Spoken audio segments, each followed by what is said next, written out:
Chinese nationals are paying cartels $35,000 per head to be smuggled into the United States illegally. So essentially the Chinese, they were getting the VIP treatment. Every raid that we hit with San Bernardino County, all Chinese national control. LA County is going to be 90% Mexican, and San Bernardino is now being run by Chinese organized crime. There's some agreements where the Mexicans are not going to let the Chinese operate in the marijuana black market industry. And in exchange, the Mexicans are to get the chemical precursors needed to make fentanyl. Jorge Ventura is the country's leading independent journalist covering the southern border crisis and the cartels. He's embedded himself with human smugglers on both sides of the border, talked to countless migrants, border patrol agents, and cartel members themselves. There's a lot of noise going on right now in the media and on the internet, but I can tell you, nobody knows more than Jorge. He sheds fascinating light on President Trump's recent crackdown on the border and how Mexican cartels are adapting, including by allying themselves with Chinese cartels inside of the US to create the biggest illegal marijuana operations America has ever seen. Not to mention source all of the precursor chemicals for fentanyl that is still entering this country every day, despite an unprecedented assault by law enforcement. You can check out more of Jorge's work for up-to-the-minute news on everything cartel related on News Nation on YouTube and Jorge's Instagram. This episode will give you the chills. It is absolutely fascinating. Ladies and gentlemen, the cartel expert Jorge Ventura, right here on The Connect with Johnny Mitchell. Mexican cartels are setting up illegal marijuana operations, water stealing, shootings, homicides, and these cartel guys would actively threaten Americans. The victim tries to get out of the car, the suspects in the car pull him back in. That vehicle entered through past U.S. Border Patrol and past American law enforcement. Well, thank you for being here, dude. Thanks, bro. I love what you're doing. There's a lot of different opinions about what's going on down there. I personally never am inclined to believe what the government or the mainstream media is telling me, because I was down there in 2023 and 24. And I saw what the border looked like. It was hard to get across back in 2023. They were charging like 10 grand for crossings. Right. So, so what has changed now? What's different like today down there? So I was recently just in Eagle Pass, Texas. Yeah. So for folks who don't know, Eagle Pass is in South Texas, small community, maybe like a population of like 20,000 people. But the past 4 years under Biden, it was probably one of the deadliest and then one of the largest hotspots for migrant smuggling. So that was an area that was seeing hundreds of people cross illegally. And a lot of days, it reached in the thousands. Back in December 2023, that was an area that was largely responsible for I think that month finished with 260,000 migrant encounters. And a lot of that came from that Eagle Pass area. I was on the ground there, and I remember in just one 24-hour day, I saw up to 5,000 people. So I mean, there's no other way to say it. It was a complete disaster. And the other kind of aspect that here is also the strain on the local resources. So when you have that many bodies crossing illegally, the thing is Eagle Pass is separated from right across the Mexican border town of Piedras Negras, is that Rio Grande River. Mm-hmm. From the outside, the Rio Grande looks like, I could swim through it, walk through it. It seems super easy. So me as a reporter, I always want to embed myself in the story as much as I can. So when I would go into those waters, those currents were so strong that there was a few times that I almost got completely swept away. And I've witnessed migrants being swept away, babies, grown men, swept away in those waters. And so they were getting so many illegal crossings under Biden at that time. When I was speaking with the local sheriff, he says, Jorge, right now, we're getting a drowning per day. That's our average. He's like, we're basically every day having to call first responders, pull a body out. Mm-hmm. He says, we're pulling so many bodies out. They had to call like the state of Texas to put like a whole freezer trailer. And that was kind of like the tipping point, because that made me realize of like, the news was saying border crisis, but this was really humanitarian. And in that area ended up turning into one of the deadliest spots. I just left that area. I just spent about 4 days back in Eagle Pass. It's already a complete 180. So through President Trump's executive orders, Governor Greg Abbott has deployed a lot of resources with Operation Lone Star, and Mexico has also stepped up their efforts on their side. The crossings have absolutely plummeted. So I was in an area of the Eagle Pass, so between Eagle Pass and also the town next to Del Rio. As of right now, their illegal crossings are under 50 a day. Yeah. So it goes from, it's kind of remarkable to see it under 50, where under Biden, I was seeing thousands go through that area. So it's kind of been a complete shutdown.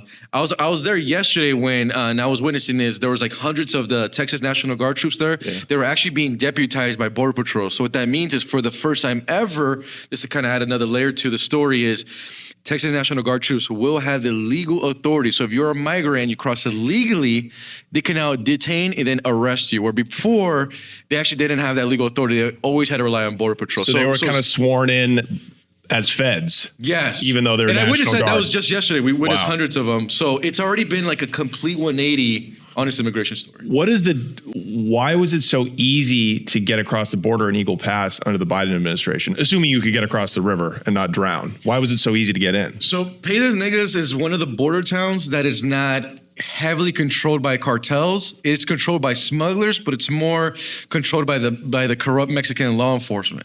So smugglers were paying off law enforcement, and they essentially would allow migrants to reach the banks of the Rio Grande. Now, a lot of migrants got to Piedras Negras by taking what was called nickname now the Train of Death, La Bici. I'm pretty sure you heard of it. It's more famous for going to Juarez, but a lot of migrants do ride that, and they get pretty close to like the outskirts of Piedras Negras, and then from there they'll just either take vehicles or literally just be walking along the road, and they'll get to one of the shelters, kind of stash houses that migrants put them into, and then they'll literally, because under the Biden administration, migrants just had to reach American soil to be apprehended by Border Patrol.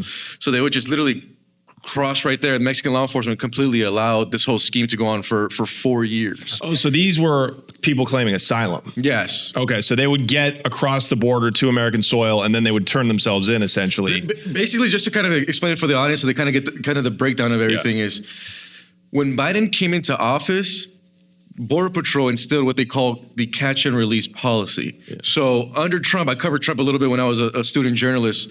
A migrant would cross illegally, and as soon as they see Border Patrol, they would run for their lives. Of course, right? That's what you would imagine. Under Biden, I remember I didn't know about this, but when I got to the border for my very first time under the Biden administration, which is back in March of 2021, I was in McAllen, Texas, in the Rio Grande Valley. I ran into a group of 300 migrants in the middle of the night. And 300 is a lot of bodies to see. And I was shocked because when I went to go interact with the migrants, they were all looking to turn themselves into Border Patrol. And I didn't get it at that time because I'm like, wait, what? Aren't you supposed to like want to run away? Yeah. And what we learned is under the Biden administration, they didn't obviously announce it, there was the catch and release. So meaning that if you're a migrant, you cross illegally, which is breaking US law, you reach American soil, Border Patrol would apprehend you, they would process you, and likely within 72 hours, you were then paroled into the United States, meaning you were released. Most of them are released what they call the NTA, that's a notice to appear, it's a future court date. At that stage, migrants had court dates within 6 months to a year. The illegal crossings got so bad and got so overwhelmed by the tail end of the story, we were running into migrants that didn't have court dates till 2029. Right. So we were running into Venezuelans who'd be like, oh, I don't have to see a judge for like 2028, 6 to 5 years out. So that was kind of like the biggest lesson was that, because once the catch and release was instilled, migrants just knew as soon as I reach American soil, I'm likely to get released in the U.S. Yeah. So, and they said a couple million people got in that way, but still another 6 million were smuggled in and didn't turn themselves in for asylum. This is where I push back on the stats, because in 2023, I was down in El Paso and I was in a stash house and I just interviewed some migrants from Chiapas. Okay. Right? These are Mexican guys. And they're like, dude, we've had to pay smugglers, I think 12 grand for 3 attempts for them to cross them over the wall and then get them past the checkpoint. They had already been apprehended twice. This is all under Biden, by the way. And this was their last attempt as part of this like migrant smuggling package to get them across through the checkpoint because they'd already been crossed over the border. That sounds pretty difficult to me. So I'm not sure. Aside from the asylum seekers, that program that let a bunch of people in, I think it's pretty hard to get in. Why else would coyotes be able to capture $8,000 to $10,000 per head to cross if it wasn't difficult? You know what I mean? Well, it also depends nationality. So if you're Mexican national, because of the agreement with the United States, they're like super easy to like deport and return. So Mexican nationals, they are the ones who likely view smugglers more because they're looking to enter as what was Border Patrol calls them gotaways. Right. So that's where they enter the country illegally. They're not detected, Right. and they're not apprehended. So they fall under that gotaway category. And that number could range of like how many gotaways got in, because Border Patrol still doesn't even know that true number. Right. So normally you will see like Mexican nationals, then migrants from Central American countries, because that's also the agreement. So like El Salvador, Guatemala, Nicaragua, those typically would use the smuggler to like. They all view smugglers, every nationality, but what I'm saying is those are the ones who are looking to not be apprehended because of that agreement. Also, many of these Mexican nationals probably already have a deportation under their record, or they already have some type of criminal record in the United States. So that leads them to do that. If you're a Venezuelan, as long as you could just touch American soil, you are likely to get paroled. Why is that? Because I mean, this is just under the Biden administration, they were paroling Venezuelan nationals. The other kind of angle to this too is, with a Mexican national, is if he comes in illegally, let's say he's a criminal in Mexico, it's easy for Border Patrol to easily look up his background information. It could be like, oh, this guy's like Cartel de Golfo, or connected with Mexican mafia. This guy committed a homicide in Mexico City. The issue with these other countries, especially, we'll touch on it, but like a country like Venezuela, where we had millions of Venezuelan nationals, Venezuela doesn't have an agreement with the United States to share a database. So meaning like if a Venezuelan national, this is just a complete example, Jose Enrique crosses illegally, Border Patrol is going to run his information, do the background checks, but Venezuela doesn't share a criminal database. So it doesn't check out that this guy is likely a Tren de Aragua gang member. And we saw that trend repeat over and over again, where these Tren de Aragua gang members come in illegally, nothing flags them in the system, and then like a year later, they commit a homicide in the United States. And the most famous case that I think like highlighted to Americans across the country was a Lincoln Riley trial, because you had this guy Jose Ibarra crosses illegally. The kind of the hotspot for the Tren de Aragua corridor was Juarez, El Paso. Right. He comes in illegally. Border Patrol apprehends him. This guy is breaking the law, but Border Patrol under the Biden administration is kind of forced to do a parole him into the country, then that guy will have a court date. So Jose Ibarra comes in illegally, doesn't check, no red flags in the background. Of course, he's Venezuelan, so we're not getting any data. Jose Ibarra gets released into the country with a future court date, NTA. Jose Ibarra then makes his way to New York City on our funds, taxpayer money, and he stays at the Roosevelt Hotel for about a year. So for about a year, he's living for free, taxpayer-funded Roosevelt Hotel. Then New York City Mayor Eric Adams gets so overwhelmed by the amount of migrants that are arriving. I think the last number I read was New York City was spending around $8 million a day in migrant care.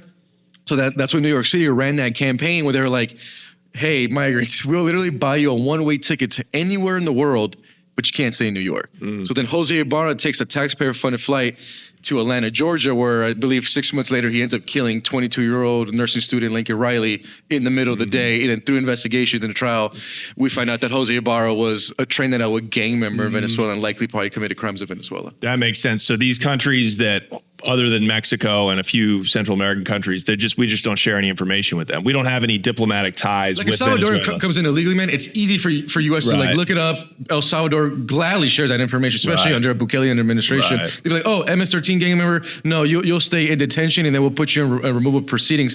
Venezuelan, we had no idea. And it's not just Venezuela, then we're getting all the Haiti. Illegal immigrants from special interest countries. So Uzbekistan, Turkey, Afghanistan, the amount of Chinese falls under special interest aliens where the government won't share any data. So we don't know who these individuals are. Then they get released and we don't know the true intentions. So now with Trump, is that the Remain in Mexico policy, is that now back in effect? So if you line up at the border to get asylum, they now tell you to wait in Mexico while you're awaiting your court date. Is that what's going on? Exactly. So that was first introduced under the first Trump administration. It played a big part in deterring.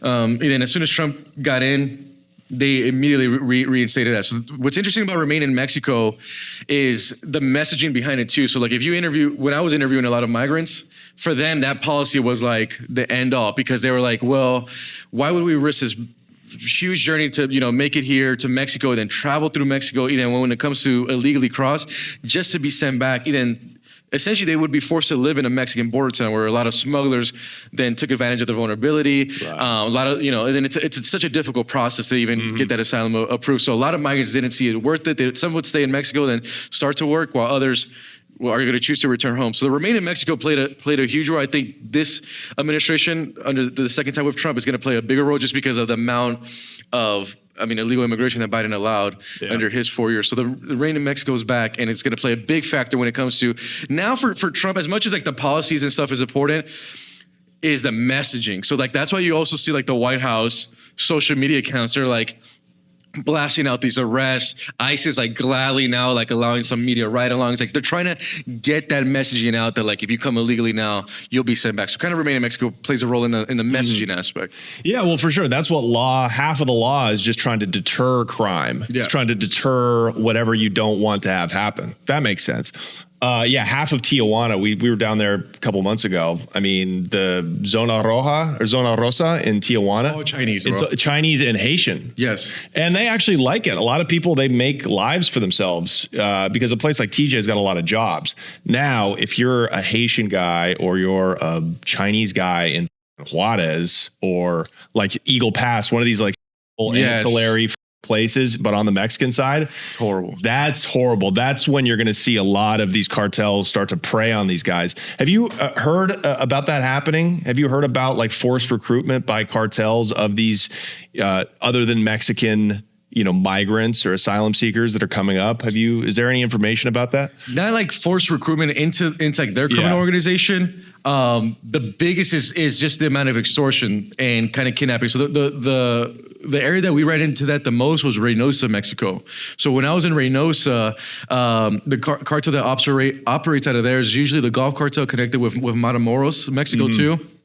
And what migrants were telling us that as soon as that they would arrive in Reynosa, I actually went to a migrant camp where 90% of the people we spoke with got in this scheme. So essentially what happens is they would arrive to Reynosa, Mexico within the first hour or two, instantly kidnapped, held in a stash house. They were actually brutally assaulted, and then they were forced to call their family members either back in their home country. Some of these folks already have members in the U.S., and they were forced to pay up to like $5,000 for their release. So we went into I work with another Mexican journalist, Fixer, where we went into a migrant camp there, and like I said, 90% of the people that we ran into got kidnapped by the Gulf cartel. Almost same story. Assaulted, beat up, held in a stash house. What I was kind of shocked is that this was also happening with Russian nationals. So in that area, Reynosa was getting a lot of Russian nationals that were arriving. The Russians were trying to enter, kind of like the same way like the Ukrainians were allowed in under Biden, where Russians, there were still like some red flags, or they weren't allowing them in. So I was kind of shocked when we were running into Russians who were like, and then the thing is with the Russians is we collected all their interviews, but all of them were so fearful that not one would go on camera. And like we could blow their face, protect identity, and they were all like, no, they called like our family back in like Moscow and like extorted us like $10,000. It was really incredible because you always hear about migrant smuggling, and we interview these folks, but and I've been in all over the Mexican border towns, and a lot of these stories are similar, but probably the area that was most prevalent was just how often it happened in Reynosa. Like I said, I was shocked. You usually could arrive in a migrant camp, maybe like 40% have gone through where they kidnapped and extorted. Where in Reynosa it was 9 out of 10. Like it was more rare if we ran into someone who like was not kidnapped and extorted in this scheme that was operating out of Reynosa. And even before I even entered Reynosa, like a lot of journalists that I respect who like covered wars and stuff like that. That was one of the areas where they're like, hey man, like really put your head on a swivel, like in Reynosa, Mexico. Yeah, those eastern provinces on the border. Nuevo Laredo, Reynosa. Why are those so much hotter, so much more combative and dangerous than Western Mexico, like Tijuana or even Sinaloa or Sonora? Like, why is the east on the border in Mexico so crazy and dangerous and as you said, abusive to the migrants like that? So from our reporting and like speaking with the locals and then also like some of our Mexican sources, is those areas, the Gulf cartel just has the Mexican law enforcement like on complete payroll. So they could kind of operate almost like at will. if you guys remember, like Matamoros as well is also controlled by the Gulf Cartel. That was where like those 4 like Americans from like from South Carolina were kidnapped. I went to Matamoros and covered that story, and all the locals were like, oh, the police is exactly like the Gulf Cartel. Like they will not solve this issue. They were so pissed that actually like that they like solved this kidnapping within like a week, because they're like they would never solve a Mexican national one. Yeah, you remember that? That was on camera, right? It was the black people. They were down from South Carolina to get like a tummy tuck or something, they on camera in the middle of like the town square are being herded into the back of a truck in daylight too, bro. This was not like kidding. And then so I was originally, for that timeline, I was originally in Ohio for the train derailment story. So I'm doing the train derailment story, and I fly to Atlanta, and then my boss is like, get back on the plane, you're flying to Brownsville, Texas. I'm like, why? He's like, these 4 Americans got kidnapped. So I remember I went into that story because I was just reading the headlines. I didn't have time. I'm like, oh, these 4 Americans are innocent. Yeah. And when we hit the ground and then we started doing reporting and investigating, we find out that these like Americans had like huge rap sheets all connected to like cocaine trafficking. Matamoros is also a major cocaine trafficking hub for the Gulf Cartel. What people don't know is like the Gulf Cartel is not really involved in fentanyl. The way that like Sinaloa and these other cartels are, especially like Jalisco New Generation, they're more focused on cocaine. You don't really deal with fentanyl labs in Matamoros, not in Reynosa. It's all more cocaine driven. So when we started to connect, wait a minute, like the rap sheets of these Americans, then we started to find out that this wasn't legit. Speaking with sources down there and also other locals, they were like, those folks, they didn't even have an appointment for that tummy tuck. A doctor would have came out in public by now. He's like, that's not how they operate. So we were already like I said, I hit the ground like, oh yeah, these Americans are innocent, of course. Because that was also the media narrative. You turn on every news channel, and then we were the first to counter that narrative. I actually went on air, and I was like, hey, just to let you guys know, blah blah blah blah blah. They have a long rap sheet on cocaine trafficking, drug charges. And I remember like one of the guys who was shot, he was like in the hospital in Brownsville. He like didn't even tell his wife that he was making this Mexico trip. So like the wife was like, I'm only finding out through the news that he's in the hospital, and now he doesn't want me to visit him. There was so many red flags. So that story wasn't this like, fascinating. Yeah, okay, so they might have been down there like trying to meet up with somebody, make it to there was some type of criminal connection, because also these cartels, like the way they operate is they also don't want to attack Americans on the border. It's so bad for business. So we started to kind of crack that story, and then kind of the other kind of red flag and the other layer of it was we were on the ground, and a source sends me this photo, and I'm like, what is this?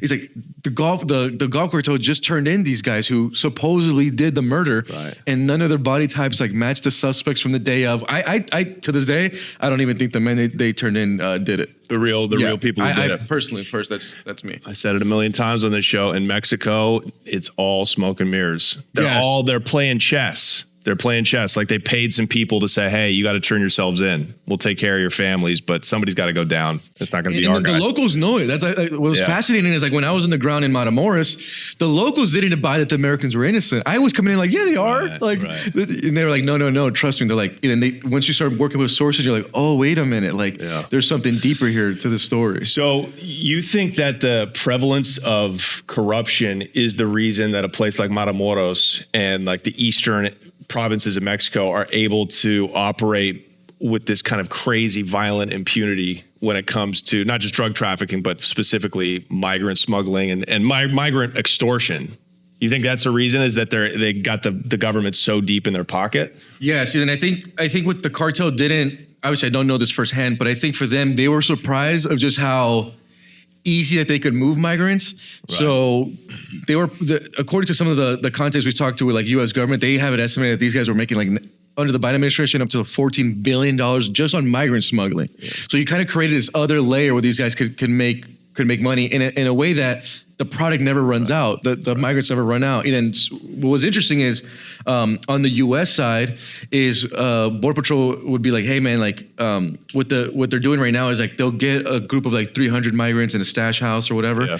They'll smuggle them in one area. So when they do that, it just overwhelms American resources. So you have to have Border Patrol there. Sometimes you have to call local law enforcement. And when all that resources are focused on that area, that's when they started to move drugs in even easier. So I think the cartels really figured out the system of like, hey, if they're gonna do the catch and release policy, we basically have like a way to completely distract them and then take them out. So So not only do they get paid off the And I saw migrant that- smuggling, they also are moving coke in when they distract. Exactly. And we the saw border that agents. playbook Wow. throughout the border. I mean, it was that they ran that playbook to a T. I remember being in Yuma, Arizona, same thing. We would find an area, and I started to know it so well. I already knew it. Hey, we're gonna go to this area, 2 a.m. They're gonna move in like 1,000 people. And I'll be with journalists like the first time they're like, Jorge, come on, man. I'm like, all right, we'll go out there 2 a.m. What they'll do is they'll move in 1,000, and then like not too far from us, that they'll start running their what they call the runners, right? The guys' backpacks. Those guys are likely Mexican nationals who are doing the drugs. And then the migrants are a complete distraction, and they're making money off the migrants. So it was a win-win. And areas like Nuevo Laredo, Reynosa, and Matamoros, probably from my perspective, are the areas where they operate with like almost complete impunity. They got control of Tijuana. I mean, they got control of all these cities, but there's still kind of like that law enforcement battle. Well, Tijuana, there's a lot of Americans moving to Tijuana now. And it was under a microscope during the wars of the early 2000s, where it was just bodies were dropping in the middle of the day. So now you got to be a lot more subtle on the West Coast. But yeah, the East, man, it is. I just want to share a quick story that I covered of just to kind of show you the control of Nuevo Laredo. So back in 23, we're on the ground in Laredo, so we're on the Mexican side, and then we get contacted by sources about a kidnapping of an American citizen. And we're like, okay, so we started looking into it. And there was this guy who apparently, it's like Friday night, he's at a party on the American side in Laredo. Yeah. And he's bragging to a female. And this is all on court documents because we pulled them from the investigation and all the court papers. So it's like Friday night. He's at a house party. He's like bragging to this female how he stole $50,000 from the golf cartel. So he's bragging, having a good time. Around 11 p.m. ish, a truck from Nuevo Laredo crosses through the port of entry into the United States. Now, normally, the port of entry, whether you're entering from the American or Mexican side, that vehicle is supposed to be like kind of stopped. They kind of check you real quick, whatever.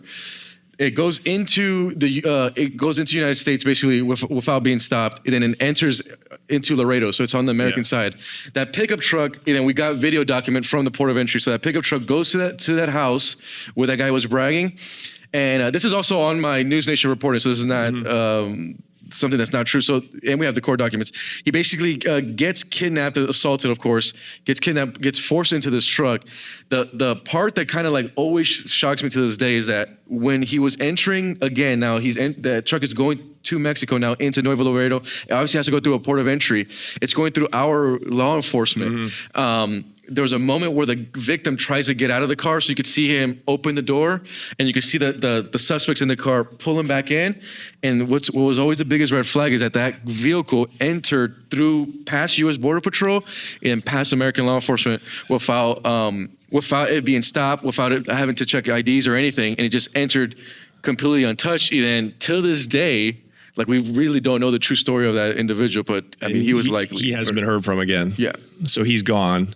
And it sounds like somebody's being paid off on the U.S. side. That to me was one of the bigger shocking stories, because we're used to the corruption on the Mexican side and stuff like that happening, but to see it on the American side. Ed Calderon, so this comes on good authority because he's got entrenched connections on both sides of the border and law enforcement. Great. He says that the Border Patrol is the most corrupt federal agency in the United States. So there you go. So what do your reports tell you about the prevalence of this? Well, just recently, this happened like 72 hours ago, so this is great for us. But Manuel Perez Jr., El Paso Border Patrol agent, was just arrested for allowing illegal immigrants to enter to that gate in El Paso. So you would open it, kind of look away, and then now there's an investigation that he was involved in narcotic smuggling. So a lot of these Border Patrol agents, it's easily, I don't want to say easy, but it's a good chance that some of these guys are going to be bought off. I mean, everyone has a price. And then Manuel Perez is kind of like the latest example of that. So right now he's kind of he's going to have court in like a week or two. He's going to plead guilty, obviously, then they're going to get him. But it happens a lot. And I know, I think you might have spoke to him in the past, but like Luis Chaparro is a great, also Mexican journalist. He just exposed El Paso Border Patrol too, where they had that video where they were literally just pressing the button and then allowing migrants to run into a vehicle. And who knows how long they run those type of schemes. Ridge Wallet, everybody. We know about Ridge Wallets by now. We've listened to podcasts. We know that these guys are the future of wallets. Check it out. How sleek is that, right? Long gone are the days where you needed to carry around that bulky leather wallet you got in your pocket, okay? I have converted. As you can see, those are my credit cards right there. I love the Ridge wallet. It looks cool. It's heavy, so you can feel it in your pocket. Plus, if you lose it, and we've all lost our wallets before, it was only slightly less bad than when I got my place raided by DEA agents. That's how devastating it is when you lose your wallet. You feel like you've lost a part of yourself. Well, guess what? These bad boys got a Ridge AirTag attachment built into them. So if you lose it, you can track it wherever it goes. How unbelievable is that? That's wild, okay? Plus, they get the RFID blocking technology. You guys have heard of these digital pickpocketers? The ones where you're walking around and you've got your leather wallet with all your credit cards in your pocket, and they can take that technology, whatever it is, on their phones. They can actually point it at the outline of your wallet in your pocket, boom, hit a button, and they can steal all of your credit card information. That's wild. I need to get those guys on the show. But still, those guys. Protect yourself with the Ridge wallet. That's titanium, aluminum, and carbon fiber, and that material is gonna stop those digital pickpocketers, okay? I love it. You know what it's like? It's like the closest thing to having an iPhone, but it's your wallet. And Ridge isn't just about wallets. They create premium everyday carry essentials like key cases, suitcases, and rings, all built with this same sleek, durable design. This is dope, man. It's heavy too. If you're getting mugged, you could probably like bash this against somebody's skull. Not that you would want to, but I'm saying as a self-defense tool, they do come in handy. Ridge wallets have a unique, slim, and modern design, and they hold up to 12 cards, plus a little bit of cash. Not a whole ton of cash. You're not gonna hold thousands of dollars in this thing, but who does that anymore? You got a couple of hundos. That's all you need to attract the babes. You got your Amex Platinum card like I do, and boom, you're good to go. There's over 50 colors and different styles to choose from. All Ridge wallets have a lifetime warranty. This is literally the last wallet you'll ever have to buy. That's true. If you lose it, you can find it. Plus, it's got a lifetime warranty. If something happens to it, you send it back to them. What? That's wild. This really is the future of wallets. This is a great gift too. And you know who loves this? Boomers. Boomers love it. Brother-in-laws love it, right? This is like a good, easy gift for a birthday for somebody that you don't really know that much about or don't love, as in your in-laws, right? It's just a quick like, oh, okay, my sister married a guy. He's all right, whatever. You know, that's her life, but I got to get him a gift because it's his birthday coming up and I don't want to put a lot of thought into it, but I want something that's relatively inexpensive and very useful. Boom. Ridge is perfect for that. Buy yourself one and then buy one for a family member. For a limited time, our listeners get 10% off at Ridge by using code CONNECT, CONNECT at checkout. Just head to ridge.com and use CONNECT and you're all set. Once again, that's promo code CONNECT. After you purchase, they will ask you where you heard about them. Please support our show and tell them our show sent you. Ridge Wallet. Get with the time, folks. Look at how beautiful that thing is. I love it.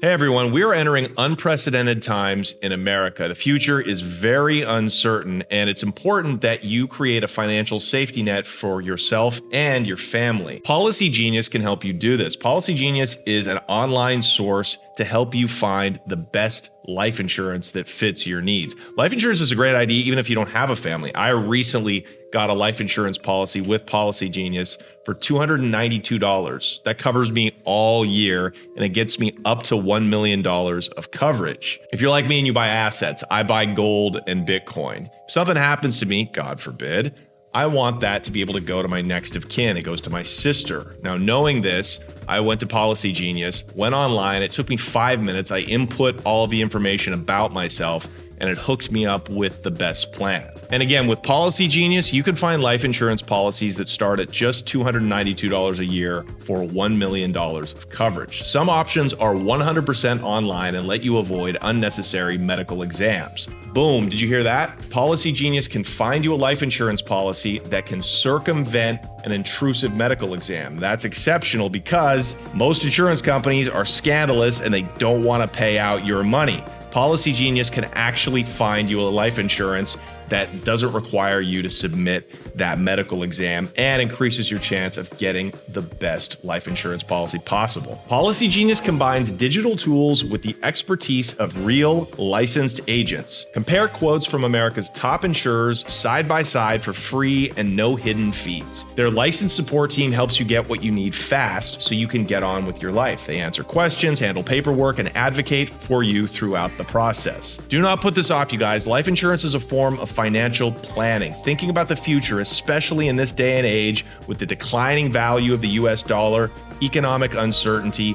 You don't want to get yourself in a position where your family is not set up should something happen to you. I know that's a up thing to think about, but it's reality. You want to make sure that your loved ones have a financial safety net. Policy Genius is the country's leading online insurance marketplace. Join thousands of happy Policy Genius customers who left 5-star reviews on Google and Trustpilot. I'll tell you right now, guys, I hate doing this kind of stuff. I hate signing up and registering for things that I don't want to do, like get an insurance policy, especially one that deals with the medical bureaucracy. Policy Genius made it so easy for me. I can't believe I didn't do it years earlier. Secure your families tomorrow so you have peace of mind today. Head to policygenius.com/Mitchell, my last name, Mitchell, or click the link in the description to get your free life insurance quotes and see how much you could save. That's policygenius.com/Mitchell. Again, $292 for up to $1 million of insurance for just 1 year. You got to do it. Take care of your family. Create that financial safety net for you and your loved ones. That's policygenius.com/Mitchell. All right, let's get back into it. Okay, so obviously these past 4 years under Biden has just been like a feast. It's just Thanksgiving every day for these cartels. And they're running that distraction scheme, man. Yes. So the amount of drugs so it's helping them move drugs in too. When you say like they make billions, who is they? Because, you know, a lot of this smuggling, like say somebody's coming up from Venezuela, right? There's probably 20 different groups. I don't know, 20 different groups. So there's a lot of different people along the route to go from Venezuela through the Darien Gap, all the way through Central America and through Mexico. Who's conducting all of it? Is it all independent groups until you reach Mexico? And is that when it becomes like more controlled by the cartels who say, no, this is my territory? Like explain a little bit about that process and who's controlling all of it and where the money is going. So every nationality has a different journey and who we have to pay through. So someone like from Venezuela is likely getting smuggled or in connections with Tren de Aragua gang members who are working in collaboration with Mexican cartels. Right now, people don't know, but the Venezuelan gang Tren de Aragua and Mexican cartels are working in joint when it comes to migrant smuggling, to the point now Mexican cartels allow Tren de Aragua gang members to now operate on Mexican soil. So Mexico City right now has a it's a growing presence of Tren de Aragua gang members operating sex trafficking there, and that's a lot because of the migrant smuggling. So every migrant has a kind of like a different journey. There's going to be a bunch of criminal groups and what they call narco coyotes along the way that are making money, but as soon as they hit Mexico, that's directly all to criminal smugglers, all the different migrant smuggling groups. You know, they have like La Línea cartel out of Juarez, and they sometimes are connected with like bigger cartels like the Sinaloa and Jalisco. The one that was kind of the more interesting to me that I kind of more focus on was the Chinese, the moving of Chinese nationals by the thousands. So that became in our radar back in early 2023 out of the Rio Grande Valley in South Texas. So we hit the ground there, and speaking with Texas DPS, they're like, hey, Jorge, like the past month or two, we're seeing 1,000% spike of Chinese nationals entering illegally here. And they're like, we don't know why and everything. And then, so we started working close with Texas state troopers. And what we found out was that Chinese migrants were paying Mexican cartel. This doesn't count the money that they're paying South American groups, and I'll kind of explain that. Right. Chinese nationals are paying cartels $35,000 per head to be smuggled into the United States illegally. So essentially the Chinese, what we saw was they were getting the VIP treatment. So what I mean by that is you're not going to see Chinese migrants traveling through Mexico, like walking on the side of the road, staying in stash houses. They're through WhatsApp and other communication outlets like Signal. the cartels kind of break down, this is the flight you take, this is the hotel you take, and then they'll kind of organize their smuggling. So what the Chinese told us is they found a loophole through Ecuador. So Ecuador does not require a travel visa from Chinese nationals. So then what you'll have is you have Chinese nationals land in Ecuador, where then Ecuadorian gangs will then coordinate their travel to Neocoli, Colombia. The same thing. So Neocoli, Colombia actually had so many Chinese migrants, they actually set up hotels strictly for the Chinese. So then Ecuadorian gangs will then work with Colombian smugglers. They'll get them to Neocoli, Colombia. From Neocoli, Colombia, the Colombian smugglers will then get them to Panama. And that's where they'll have to do the journey to the Darien Gap, but they'll be very, very protected by the narco coyotes. Essentially, the communication goes to the narco coyotes like, Chinese nationals don't touch, like don't mess with them. As soon as they cross, I believe they reach like Guatemala, Nicaragua for them, and then they'll take a flight into Mexico, and then from there they'll fly to Cabo. And the most popular route that we found for Chinese, we didn't know at my early reporting in Texas, but first we needed the breakdown of it. The most popular route for Chinese was to get to Cabo, and then from Cabo they would take a flight to Tijuana. From Tijuana, criminal smugglers would like literally meet them at the airport, and they would guide them an hour out of TJ in an area called Tecate, and then they'll cross on the American side is Chacumba Hot Springs. So we started running into them. And how do they get crossed when they get to Tecate? So essentially, they're taken in like vehicles, unmarked cars by smugglers, and then they'll be just driven out. The part that we don't know here is because there's no Mexican law enforcement in the area, so it could be two things. It could be obviously they're paid off and told to stay away. Other times too, Mexican law enforcement views these areas way too dangerous for them to even be standing out there. And these areas are controlled by like armed guys, literally like armed smugglers and motorcycles. I went to that area because I did an embedded operation. So we saw how like dangerous it is. And it was so dangerous that like for Mexican immigration to be out there, they had to be accompanied by Mexican army. Wow. So if we weren't with the army, we couldn't even be out there. Wow. So just kind of showing you how sketchy, and it's a desert, it's mountainous. Remote. Yeah, it's an area that's like now you're in their backyard. Where in TJ, you're in the law enforcement's backyard. And then what they'll do is they found open gaps on the border. And we have a bunch of our videos. And literally, criminal smugglers will go get up to the walls and just have the Chinese enter. And then what was interesting is all the Chinese. I don't know if this was ordered by Mexican smugglers or this is something that the Chinese already knew what to do.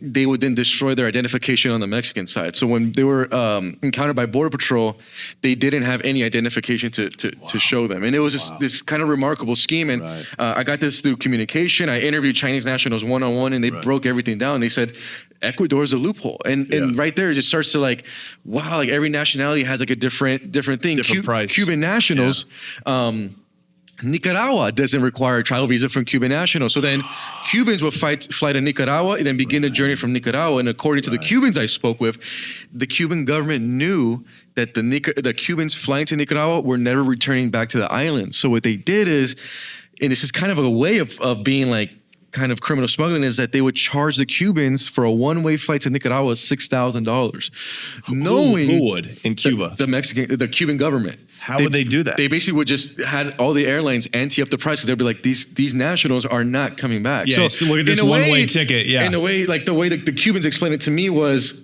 the Cubans viewed the Biden administration as a way for them to then profit also off the migrant. Without technically being criminal, like it's not the Cuban government technically being like, you're gonna take this route. They already knew that these Cubans are not coming back. So they did is they racked up the prices. So according to Cuban nationals, what they told me personally, this is several, I mean, I've viewed hundreds of every national, I've interviewed hundreds. They said anywhere from $4,000 to $6,000, they were being charged for a one-way flight.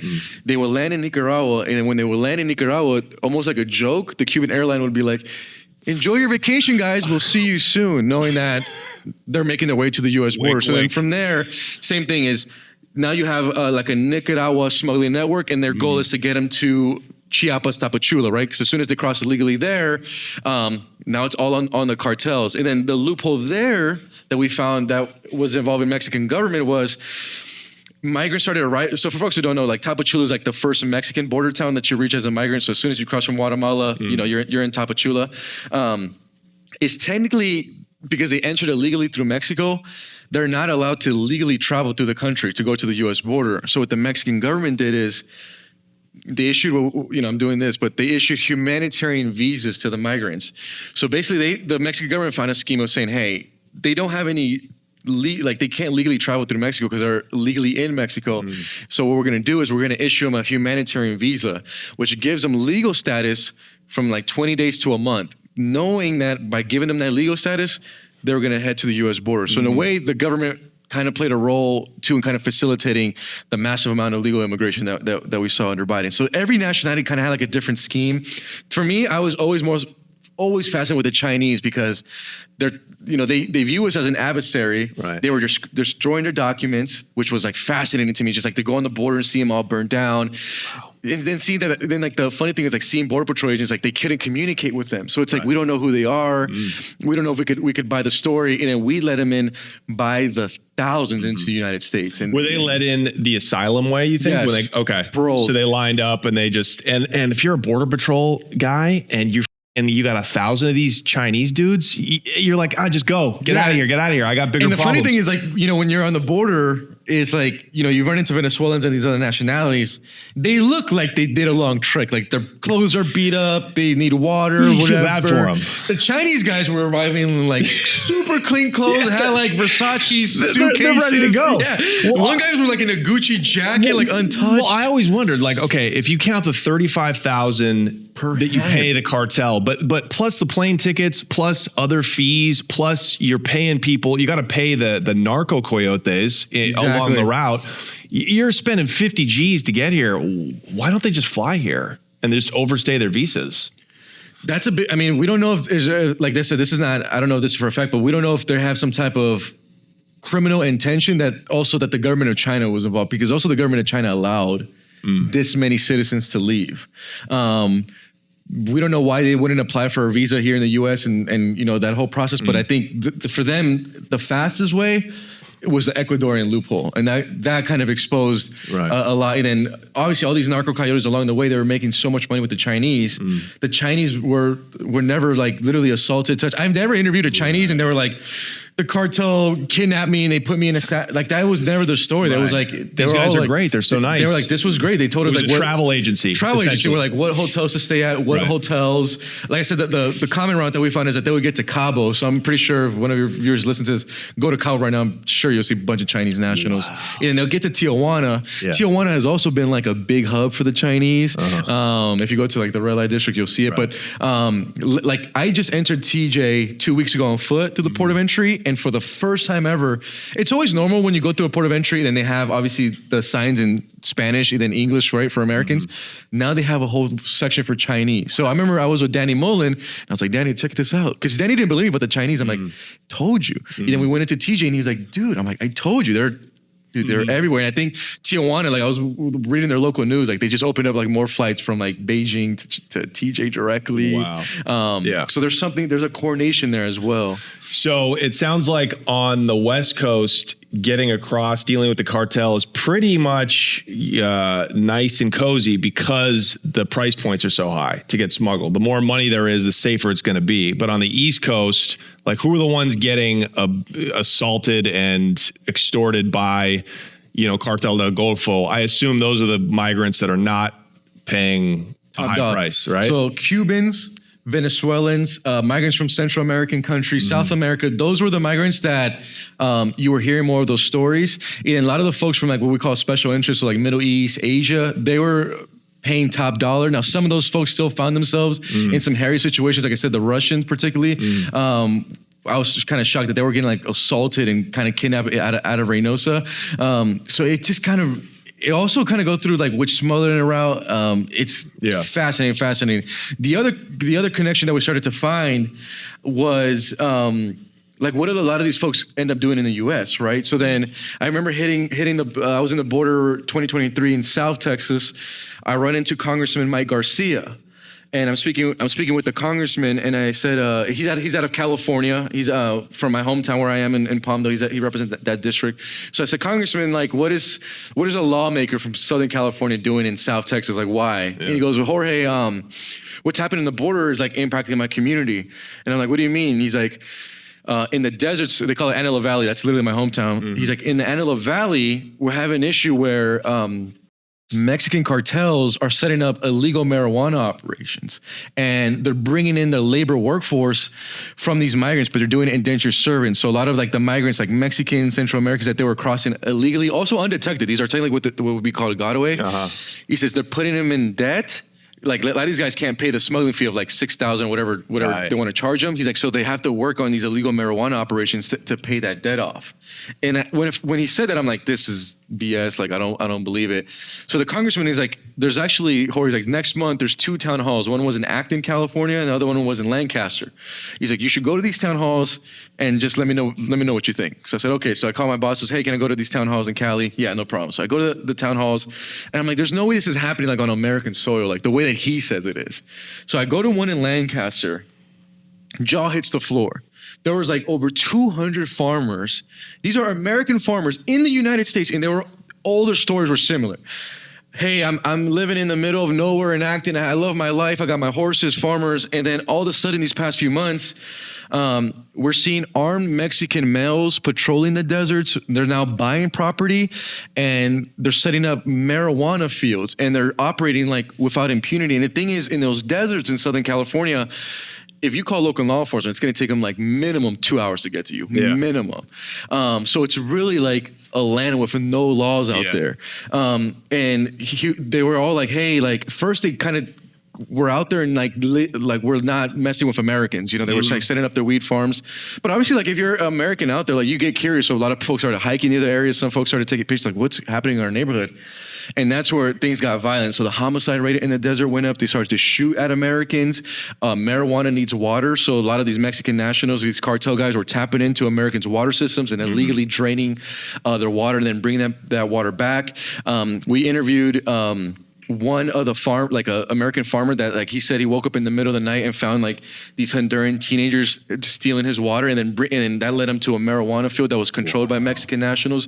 But when I went to these town halls, like I couldn't believe the stories. Like it was crazy stuff, like water stealing, shootings, homicides, and these cartel guys would actively threaten Americans. Like go up to their face and be like, leave or whatever. We'll shoot. Some of them have already been shot at. They already knew someone who was killed, and I just couldn't believe it. And they were basically, you had all these farmers complaining to LA County Sheriff to do something. And these migrants are the ones that are basically forced to just live there, live on site, probably in horrible conditions. Horrible. So then I go to the second one in Acton, and the one in Acton, so many people went to it, they couldn't fit everyone in the town hall meeting, and then all the stories were the same, and I'm like, there's no way this is operating on American soil. So then I was at the Daily Caller. I called my boss and said, if you guys allow me, I would like to do an investigative documentary, and I could break this whole thing. And then I looked at local news coverage, and it was like very basic. It would be like a local reporter, and they'd be like in a helicopter flying over these marijuana fields, and they'd be like, "Oh, look, it's an illegal marijuana operation." So for us, we're like,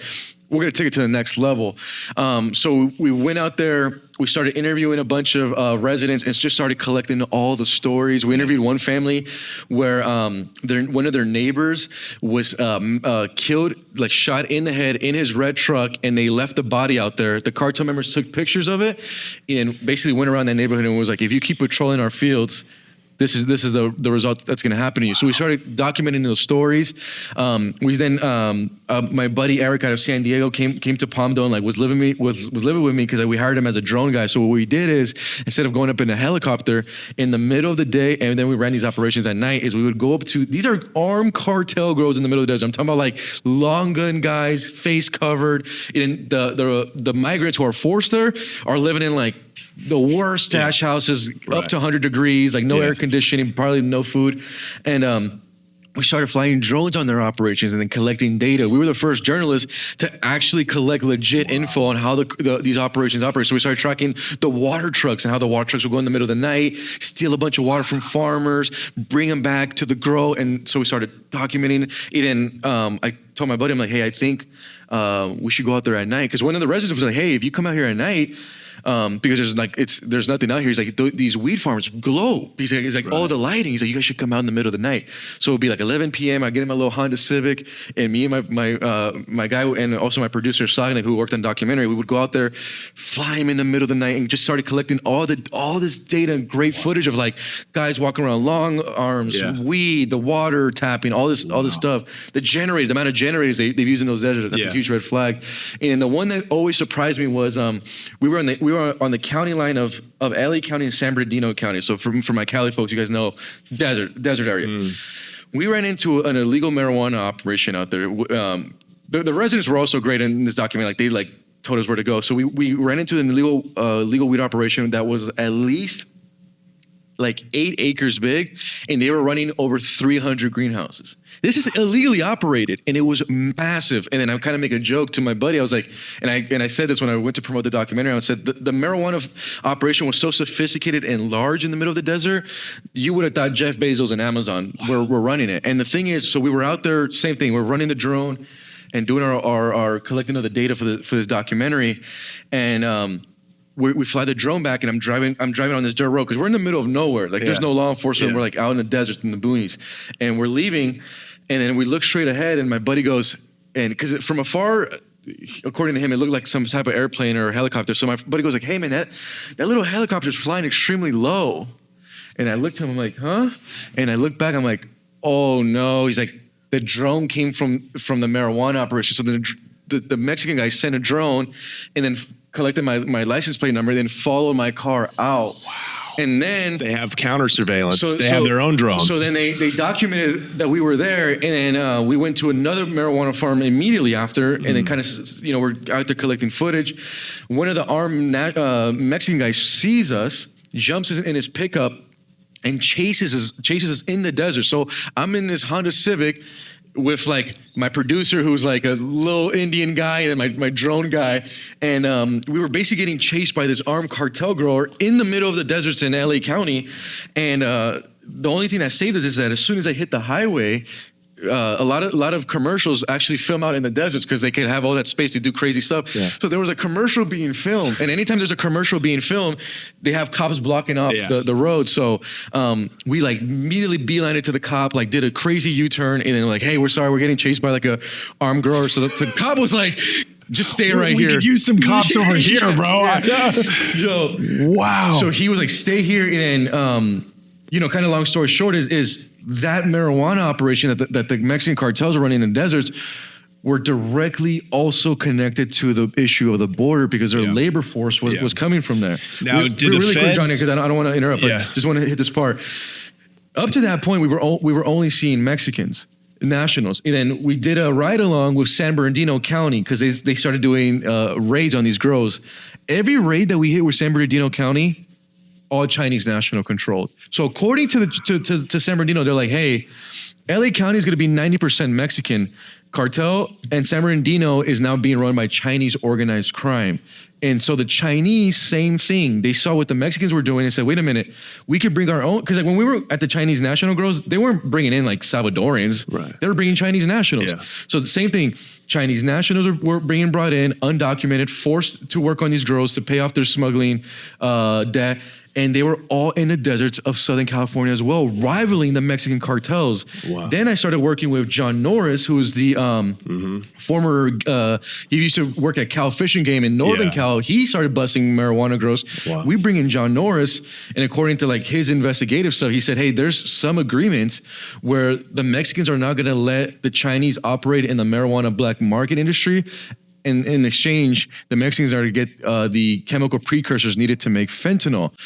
And that led us, I know I'm rambling, but there's a lot of connections that I want to hit. Great. And then, so we were absolutely shocked. So we dropped the documentary, and I get a call like 2 months later from a former law enforcement guy in Northern Cal. So he goes, "Hey, Jorge, saw your doc, great job, yada, yada."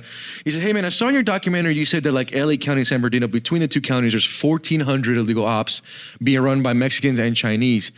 He says, "I'm in Siskiyou County. There's 5,000 of them." I'm like, "What?" He's like, "We're having a huge issue with Hmongs moving in from Minnesota," and then it wrapped in the same thing. So we go up to Northern California, and there we didn't see Mexicans. It was Hmongs and Chinese that were operating the grow. So it kind of correlated what John Norris told us about this agreement. Same thing. We did another investigative documentary, put it out. Great. One of the residents that we interviewed in the SoCal deserts, because the thing is, what folks don't understand is the violence gets so bad that these folks obviously are pushed out of their neighborhood. The other scheme is that the Mexican nationals or cartels go up to these Americans and say, "Hey, you know how things are going. You don't like how this is looking. Sally B and them moved, John Smith moved. Your house right now in the market's worth $150. We'll give you $250 cash now. Leave by the first," because they wanted that house too. So a lot of these Americans were leaving, and then one of the Americans that we interviewed in the documentary was forced to leave and move to Tennessee. So then that resident calls me, goes, "Jorge, you're not going to believe it." I'm like, "What's up?" We're on the way to move to Tennessee, but we stopped in Oklahoma in this small motel. And the guy who owns the motel is a former sheriff. So the former sheriff's like, hey, what brings you out to Oklahoma? And they're like, oh, this issue of cartels and marijuana and SoCal. He's like, well, you know that issue is here, but strictly with Chinese. And they're like, what?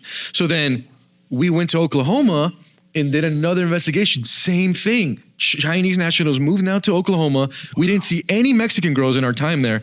Same thing. Illegal marijuana grows. Some of them were legal and they were getting them through like lawyers on fraudulent and stuff. But they were all operating the same thing, smuggling Chinese nationals. Wow. One of them got really violent and it made the national news where one of the Chinese workers felt like that he was due money and wasn't paid and he committed a quadruple homicide. He ended up being like arrested in like Florida. So it just kind of exposed this interconnection of marijuana, black market, the border. So a lot of these Chinese being smuggled across the southern border, it's a very plausible that they're going to work at these illegal marijuana grows. New Mexico now has an issue. So if one of your viewers Googles it, New Mexico has an issue with the Chinese illegal grows. Same thing, smuggled through the border, illegal gathering water illegally, and then it all leads to violence, either on Americans or to each other. And there's this kind of weird kind of game between Mexicans and Chinese, how the Mexicans have allowed, like, this issue of black market marijuana has always been an issue in California, but then exploded. Mm-hmm. And the Mexicans, I mean, from my reporting, and I mean, from being there, obviously I don't know this for a fact, but it just seems like they're allowing the Chinese to like have open game at this black market that the Mexicans dominated for years. There's something deeper behind it. I'm sure. So Mexicans are getting something. So they're getting out of that chemical precursors, and so it just was fascinating to watch this whole thing unravel because up to that point, all of my reporting on this has just been strictly on the border, and then now I got to see it for the first time. These criminal operations, how they operate now here in the U.S. And a lot of these illegal grows are not just connected to marijuana; it's fentanyl trafficking and stuff too, but. The marijuana stuff was shocking because you just need a big labor force that was getting moved in. And then the water theft is a big issue. Like folks in California know, like we are on a water. There's no water. There's no water. Just so to see how it just ruined communities and like innocent, dude, it like breaks your heart. Innocent American farmers getting their livelihoods destroyed by these guys. So insane just to watch all this kind of unravel. On Americans, like I said, all this started with a conversation with a congressman that I thought that he was lying or like just exaggerating. And Mike Garcia was right on it. So huge credit to him. We would have never done these documentaries. It's hard not to respect these cartels just a little bit. Because they're relentless. They have a can-do attitude. And they're got balls like nobody else. So. And the cash flow is insane. Right, I mean, but now today, just in a month and a half, we're in a different era. 90% of crossings, or illegal crossings, have stopped. The question is, what does that do? Dope still got to move. Merchandise still has to get moved, and migrants still got to get across, right? Like that's the economy. So how is this going to affect? How is this crackdown? Can it be sustained? First of all, like how long? How long can you stay in this like state of war? So I think that's the bigger question now, right? Is can this be sustained? The thing that I've learned and I'm pretty sure you've probably seen it too, Johnny, being in Mexico, is cartels and smugglers are always going to adapt to every situation. Always. So whether Trump is in or not, they're always going to find a way. So right now, this is, and I can show you this either now or I can show you after the show, but so in San Diego particularly, I was just there. So illegal crossings are down. You're seeing like, no movement. And this resident calls me, he's like, Jorge, these guys adapted already. I'm like, what do you mean? And his name is Corey Gutterrow, out in like that Jacuma Hot Springs Campo area. He goes, I set up a game camera by my home, and armed smugglers are now moving in migrants in a new open gap away from the Marines. Because for folks who don't know, as soon as Trump came in, he's like, deploy the military and stuff. So San Diego saw like 500 Marines. So like, when the White House posts clips, it looks sexy, right? You got Marines building out razor wire, they're building out barriers, they're flying like Osprey helicopters. Right. I think Ed posted a video too, like they're flying by like Tijuana border. Yeah. It looks like, oh man, they got this thing shut down, it's over. And then this resident who lives out in Campo, is about like 60 miles out of San Diego, has a couple game cameras set up by his home, and what the smugglers are doing now is instead of smuggling them right there where the Marines are, they're now moving them way in the outskirts, so about like an hour and a half, 2 hours out, and they're still like the thing is it's going to be impossible to cover the full southern border with wall. It's just not feasible. You can't line up soldiers on 3,500 miles of it's impossible. Texas border. is trying to do it. It's impossible. Yeah. And so now in his game camera, this like resident is capturing every day these smugglers moving these groups of migrants, and these folks are coming in undetected, and it's unsure if they're even being counted as gotaways. So I'm already seeing them adapt. So while how are they? They're just walking them across, running them across, putting them in cars, and driving fast across the line. Like, how are they actually getting moved across the line? So what they'll do is, they'll with vehicles, obviously they'll travel way out there, but then they're literally just like, it sounds super simple, but it is like they're just walking them up because there's open. It's there's no border wall, and so they're literally just like coming in, and then in the photos you can see like an armed guy kind of guiding the groups in, and it's just been happening every single day. So the resident, what he did is like, I went and go and interviewed him, and then we checked out that spot, and he's like, Jorge, the game cameras are hooked up on an app called like Spy Point. He's like, I'll let you sign into it. So he lets me sign into it, and like up to this, even this morning, man, I'm getting like constant alerts of like Spy Point. So the smugglers are already adapting. They're always going to find a new gap. We're just not like those crossings. You won't see them in the numbers. So I think that's where, and I did a reporting on it where I was kind of critical. I said, look, the Trump administration now is deploying hundreds, if not like there's technically now thousands of troops. You have Marines, Osprey helicopters, and this is still going on. Like these guys are still finding a way, despite the military presence and all that. I'm like, I don't know, like I get it. Like for camera, it looks sexy to be by San Ysidro port of entry and you're setting up razor wire, but that area is already heavily guarded. And so the residents complaining was like, dude, we have 500 Marines. You can't place a couple on this hotspot and at least deter. So we're already seeing them adapt. Now, it's going to be a long game, right? Can the Trump administration hold up? Does it have the resources to? We're already seeing some struggles when it comes to the ICE arrests, where like they're running out of beds. So like some of them are already getting released back into the public. If you remember, like the first week or two, they were like publishing the ICE arrests. Now like they're not even publishing the arrests anymore. Yeah, so it seems like there's some struggle to sustain this operation, which I thought there would be. Update us with that. Yeah, are they said at the beginning of the ICE raids that it was just people with criminal records. Has that moved on to like employers, right? Because the big thing that Trump campaigned on was like, hey, it's actually corporations and companies that are knowingly hiring illegal migrants to work, and because they can't find anybody else to work. Like there's bigger questions around migration, but have they been raiding just criminals and deporting them, or are they actually deporting people working for big slaughterhouses and big industrial plants and places where migrants get work? So this is good, man, because I just talked to some recent deportees, so I'll kind of explain what's going on. So I spoke with a few ICE sources on this. What they said to me is, it said, Jorge, if we target just high-profile criminals, like that's what they kind of campaigned on. He says we'll never hit the ICE numbers that Trump wants. So now ICE is basically pressured when they do these operations. They're calling them targeted enforcements, where like they'll target, like for instance, like in Colorado, they'll target like the TDA, Tren de Aragua guys.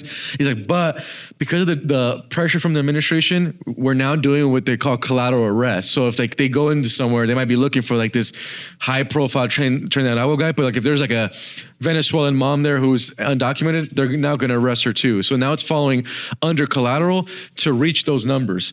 I just was in Mexico, and I went to the one of the first new shelters under President Sheinbaum there, where they're sending Mexican deportees. So we were just outside of it, and then we ran into two guys, and they both had similar stories.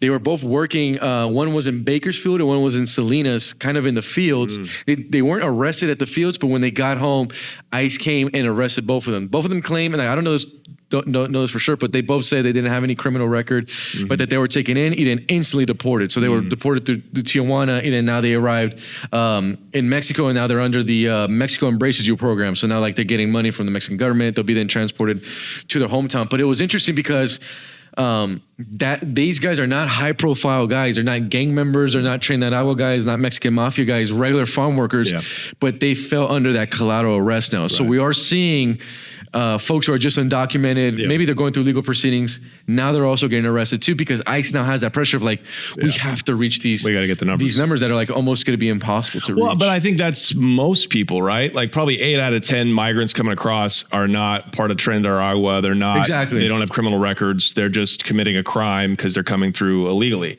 So how is ICE? I wonder how they're identifying where to raid. Like, are they just looking at, like, as you say, big, farms in California that are obviously known to employ illegal migrants? Right. I wonder how they're picking their spots to try to raid. So it seems like right now, they're going for those areas that like obviously have high illegal immigration. This is what we're still speaking with sources. It seems like a lot of them, because many of these gang members did enter the U.S.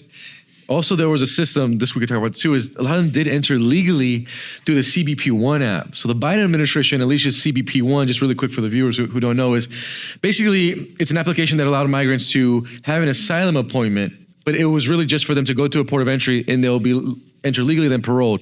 So what it looks like is that ICE is using that application and using all that data, then tracking a lot of these Venezuelans and other gang members, and then hitting those cities, and then at the same time they're doing collateral arrests. So we just saw like Aurora got hit pretty bad, Denver. But the thing is, the other issue now that they're running into is like a lot of those folks in FBI, DEA, and ICE are leaking that information to reporters. So now, like, for instance, like ICE did this whole thing where like, we're hitting Aurora and we have over 100 Tren de Aragua gang members targeted. Then they hit Aurora, and then like in the whole day they only arrested one gang member because their operation got leaked. There's going to be an operation in like LA at the end of this month. The only reason we know is because it got leaked to the LA Times, and I mean, I'm assuming that like the people who are gang members are probably gonna get out of the city by then. So gang members watch the news and they see the leaks, and then they bounce. So right now there's a lot. That's a big issue. Like there's a lot of leaks.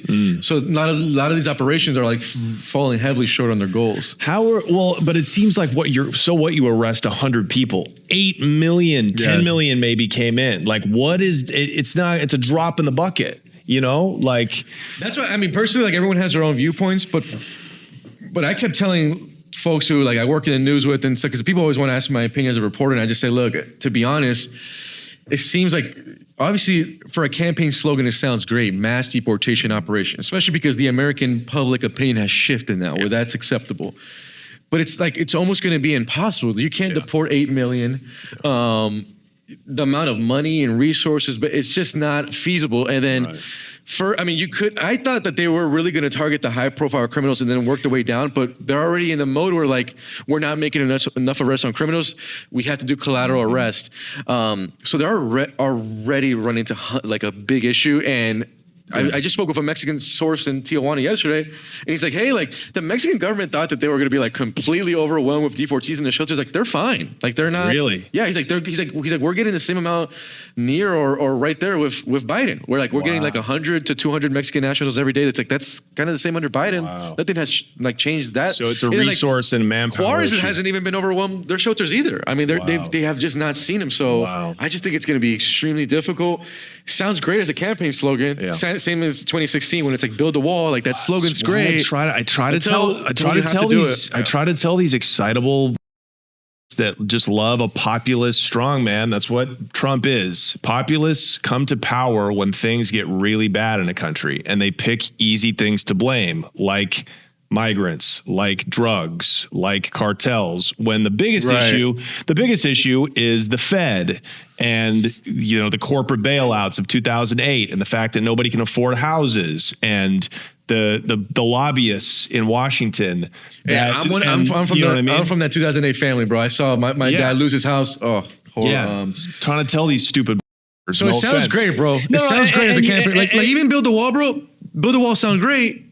And then it never materialized. Isn't the wall there already? I did a podcast next to a big ass wall. You know what I mean? It was huge. The wall was there. And then Luis Chaparro, who we did the interview with, this was in Juarez, he was like, oh yeah, there goes a cut in the fence right there. They just walk through.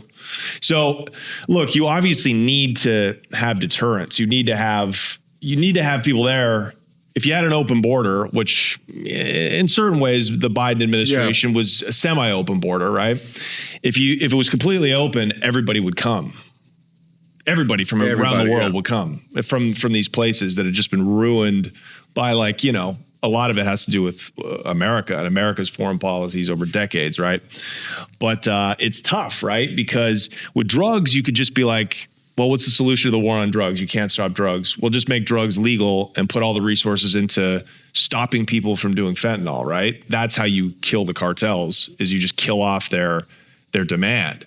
But how do you do that with migrants? How do you do that in an economy that they add like $1 trillion a year to the GDP? And we already have a ass GDP. Like, we have way more debt. We spend more than we bring in by like a lot. So if you didn't have any migrants, you'd have $1 trillion less that you're bringing in to already up economy. So I don't know, man. I don't know. It's going to be interesting. Now, what's happened to the price? Prices have gone up for smuggling, I assume. Yes. What do you hear about that? So according to like the migrants that we spoke with, like before, it was like not crazy expensive, maybe like $2,000 to cross. That has every nationality is also different. So some of them have jumped to like 4 or 6, some are to 10 and 12. Right. A lot of the folks from like Middle East and Asia were paying like around that $15,000 price point. Venezuelans kind of around 4 to 6. But the thing is, for cartels, it was amazing because like for them, they're looking at it as like, we have this product that never runs out, that the demand is high, that serves as a distraction tool. So for them, it was like a win-win in almost every aspect. This has been the best 4 years of their lives. They were loving Biden. And now we're still doing some reporting on this, so we'll have to wait. But it does seem like now the smuggling prices are going to jump because there's still thousands of migrants in Mexico who are like, we were on the way. Yeah.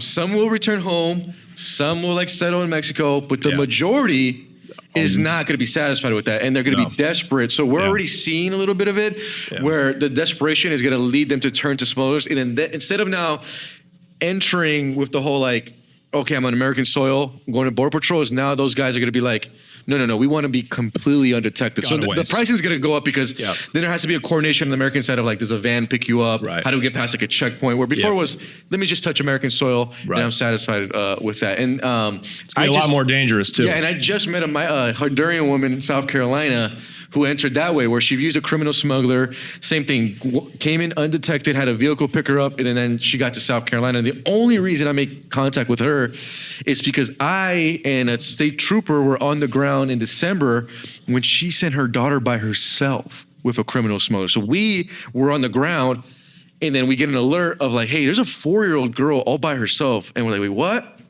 And this was also an Eagle Pass, so we go, and then there's a little girl all by herself. Basically what happened is smugglers, what they do with the kids is they'll bring them over, and as soon as the smuggler reaches American soil, he doesn't even care. He'll literally place the child there, doesn't care if that child's ever found.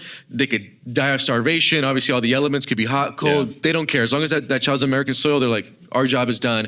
And if it gets to the parent, that's going to be on them now.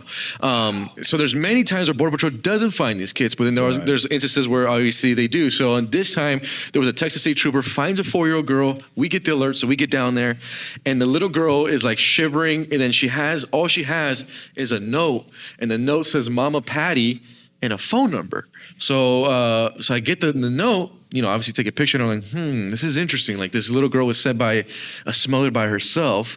And then I just Googled the area code. The area code had South Carolina. And I'm like, this is interesting. So I call the number, and then the mom answers instantly. And I was like, hey, I'm a reporter, for News Nation here on the border. And I'm like, do you know your daughter was just found in Maverick County, Texas by herself? And she was. And what she explained to me was that she put her daughter, who's 4 years old, in the hands of criminal smugglers from Honduras all through Mexico, and they had to switch hands. And according to her, the smugglers in Mexico were actually calling her every day and giving her updates, and like they would let her FaceTime her daughter. And according to her, like they were moving different stash houses, and in one of the stash houses, she said that she spoke to her daughter, and then after that, the smuggler didn't answer the phone for more than a week. So it basically went dark. Yeah. And then according to, she said that like, she basically thought that the cartel there just kidnapped her daughter. It wasn't until I gave her a call to be like, we literally found your daughter here. Kind of insane to see. And then she sent me the photos from some of their FaceTimes. And what I could see in the photos is that she's clearly in a stash house, but what was more like eerie was that there was other kids in the stash house. So that whatever smuggling group that was moving in other children. And then one of the children looked like they were under a year, like 10 months old baby. And that was really, really eerie. And the mom was like, he stopped answering. Wow. He's like, I basically thought the cartel basically just kept my daughter for my crossing. There was accusations of like trafficking. Did you see any of that, or like trafficking of children for, the obviously illegal black market, trade in America? Have you heard about any of that? The cartels being involved in any of that? So from what we got on the ground, it could be connected to cartels, but what we saw is that these criminal smugglers were moving in kids at a higher rate. So the first time this got on my radar was back in 2022 in an area called Roma, Texas. And people could look at my reporting on this time. So we got an alert that there was criminal smugglers. I believe the other side is like Manuel Alaran or something. Super dangerous hot zone. I'm talking about like you could hear gunfights every day. I was just there like a month ago where they shot at Border Patrol. We were in Frenton, Texas, and they shot at Border Patrol, and then Border Patrol had to fire back. It was kind of a crazy scene.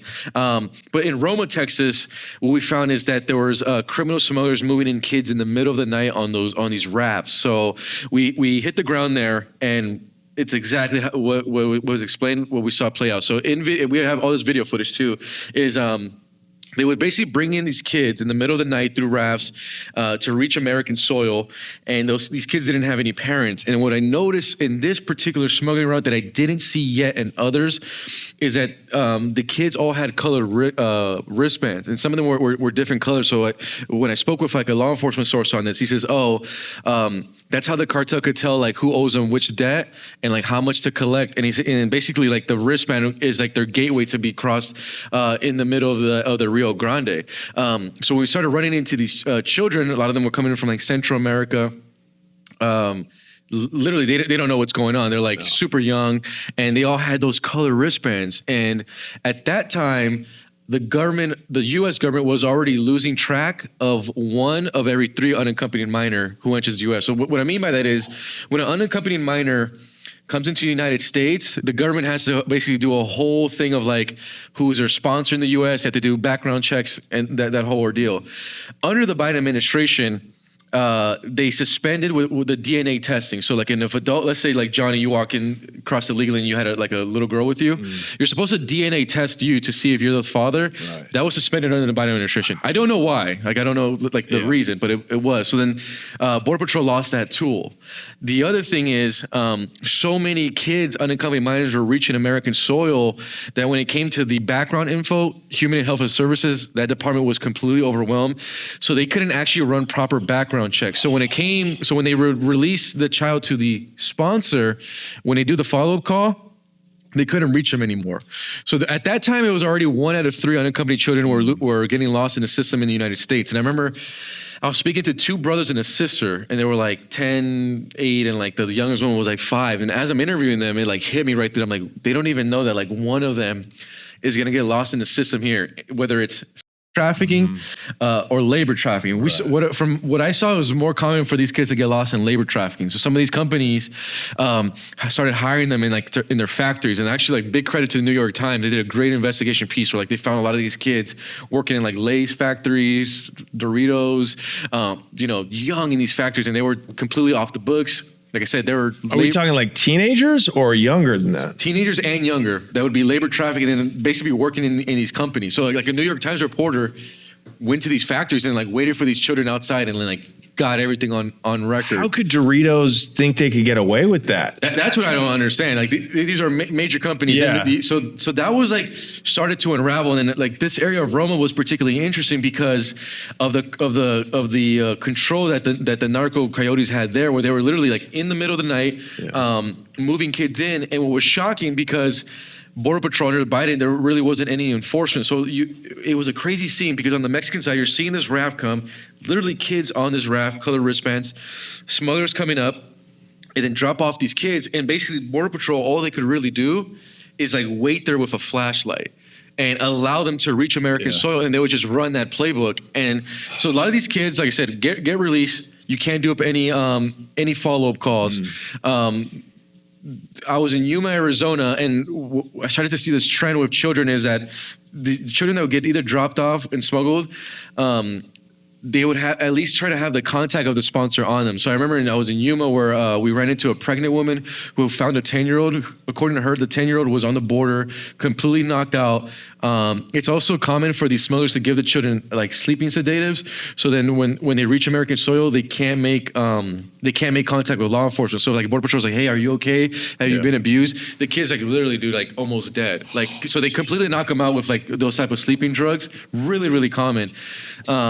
And then a lot of these, this is unfortunate to say, but a lot of the women or the female children, younger girls, would be assaulted and on the border. And then that's when that term trees started to come out, where like they literally hang up the drawers on the trees and then they like abandon the children. And then they're, like I said, given sleeping sedatives so they couldn't make contact. And my first encounter with a child with sleeping sedatives was in Yuma, Arizona. We run into this migrant woman who was like carrying this little boy who was like 7 years old. According to her, the little boy was completely naked when she found him. Couldn't find an adult like near him. So obviously she panicked and like was like, well, I'm going to just cross him with me and have U.S. law enforcement help me. So she picked him up. She had like a couple clothes on with her. So like she put on like some of the female clothes she had on him. So when we encountered the little boy, he could not make any contact, would not wake up. And then on his left arm was a Sharpie and it had a phone number and a name. And then we contacted Border Patrol. Border Patrol came and then helped out the child. But at the end of the day, like what's sad is like we don't know his end story. My most recent, like I was telling you, was like the 4-year-old girl that we found in Maverick County. That one was one of the few times where I made contact with the sponsor, and then I actually traveled to South Carolina and then met the mom. That's like one of the few instances where like she was really the parent, but it's super common for these kids to get released to sponsors who have not been properly vetted. There's been already investigative reports where like some of these sponsors accepted multiple unaccompanied children. So you can only imagine what's going on there. From our marijuana reporting, we found that some of the, like teenage girls were then smuggled to these marijuana farms, particularly by the Chinese. We didn't see this too many with the Mexicans, particularly with the Chinese. And then these girls were basically held captive and then forced to have sex with the workers there. That was also uncovered with Oklahoma law enforcement. So it's really sad to say, man, but there's like thousands, if not hundreds of these thousands of children who are literally lost into the system. The U.S. government can't do follow-up calls. Majority of these kids don't make it to their court cases, so we don't know what their backstory and where they are here in the U.S. It's a complete disaster.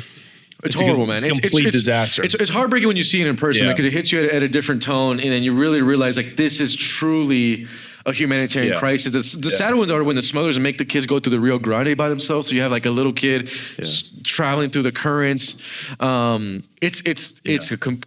There's really no other word to say disaster. One of the moments that always kind of sticks out to me was I went to the local cemetery in Eagle Pass with the sheriff there.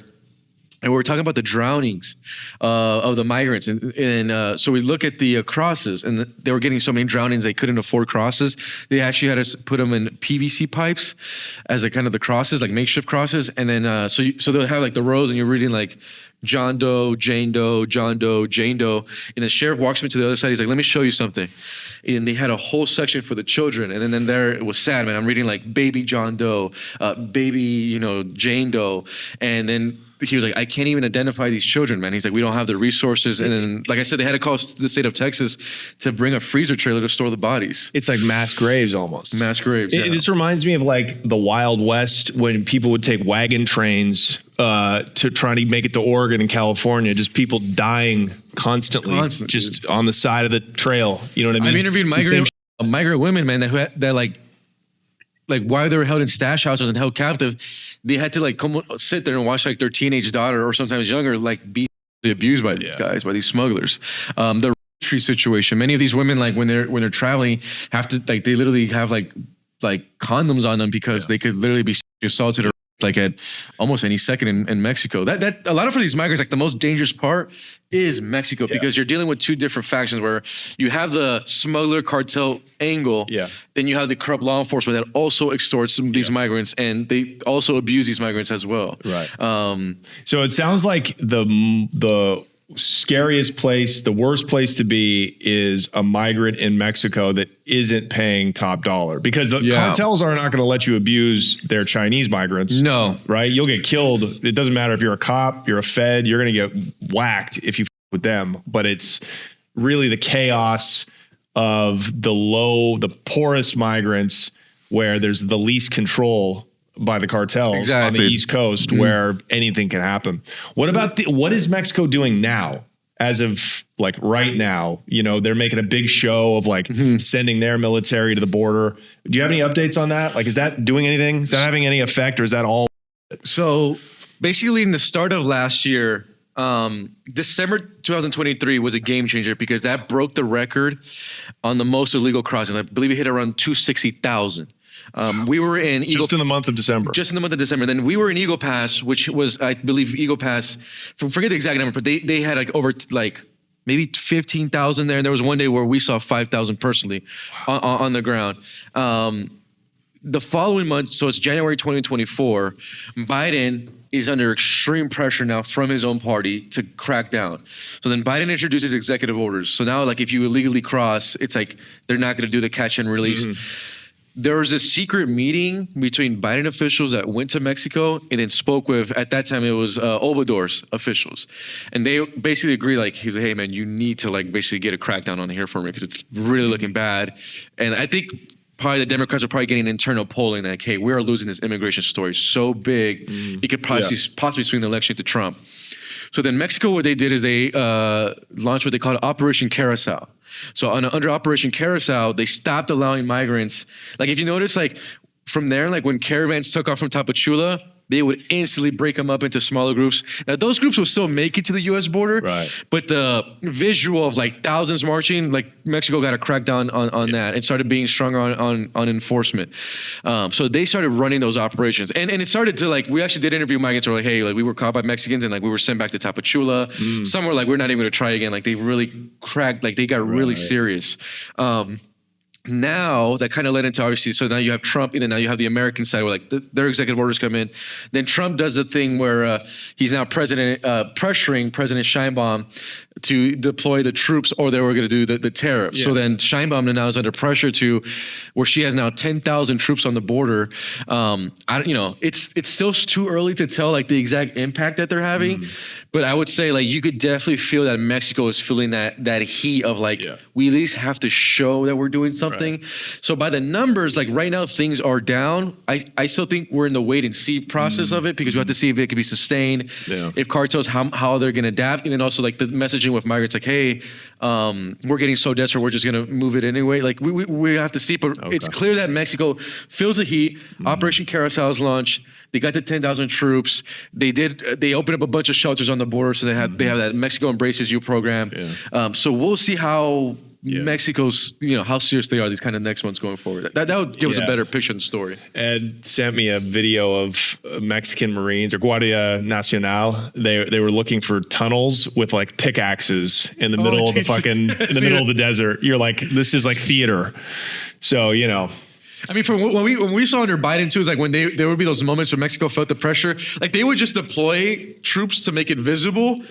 And like they would like leave in a day, or like the spot that where like migrants were actually being smuggled, like they wouldn't be there particularly. So that's really interesting. It seems like the strategy has to be, unfortunately, make it as difficult as possible for somebody from Venezuela, from Cuba, wherever, to come up, because what else are you supposed to do? Like you can never stop immigration fully. That's why I think Trump, like drugs. That's why I think the administration, man, is like hammering down on the messaging part. Right. Like I think it was like 2 days ago, DHA Secretary Kristi Noem just released like the video of her talking where she's like, if you cross illegally, we're going to send you back, and like, and if you're already illegally here, you better return now. Now like the White House is like putting out their like, when like the migrants are like boarding the military flights, they're trying to make it seem scary, like this is what's going to happen. I think that's why they kind of added the optics of Guantanamo Bay. They have that issue too, where like now they're trying to fly them to like this like military base in Cuba. Just have the optics of like, there's consequences now. So messaging is part of it. But we'll think about it reaches migrants. If Doritos, Frito-Lay, like American national established brands need children, like illegally trafficked children to work in their factories, that means they have nobody to work. So until AI and robots can start bagging your chips and picking your vegetables and, working in your slaughterhouses, which hopefully will be soon because you see we need it for the economy. Yeah, all they can do is messaging because everybody else has got to stay. They got to work. Most people, right?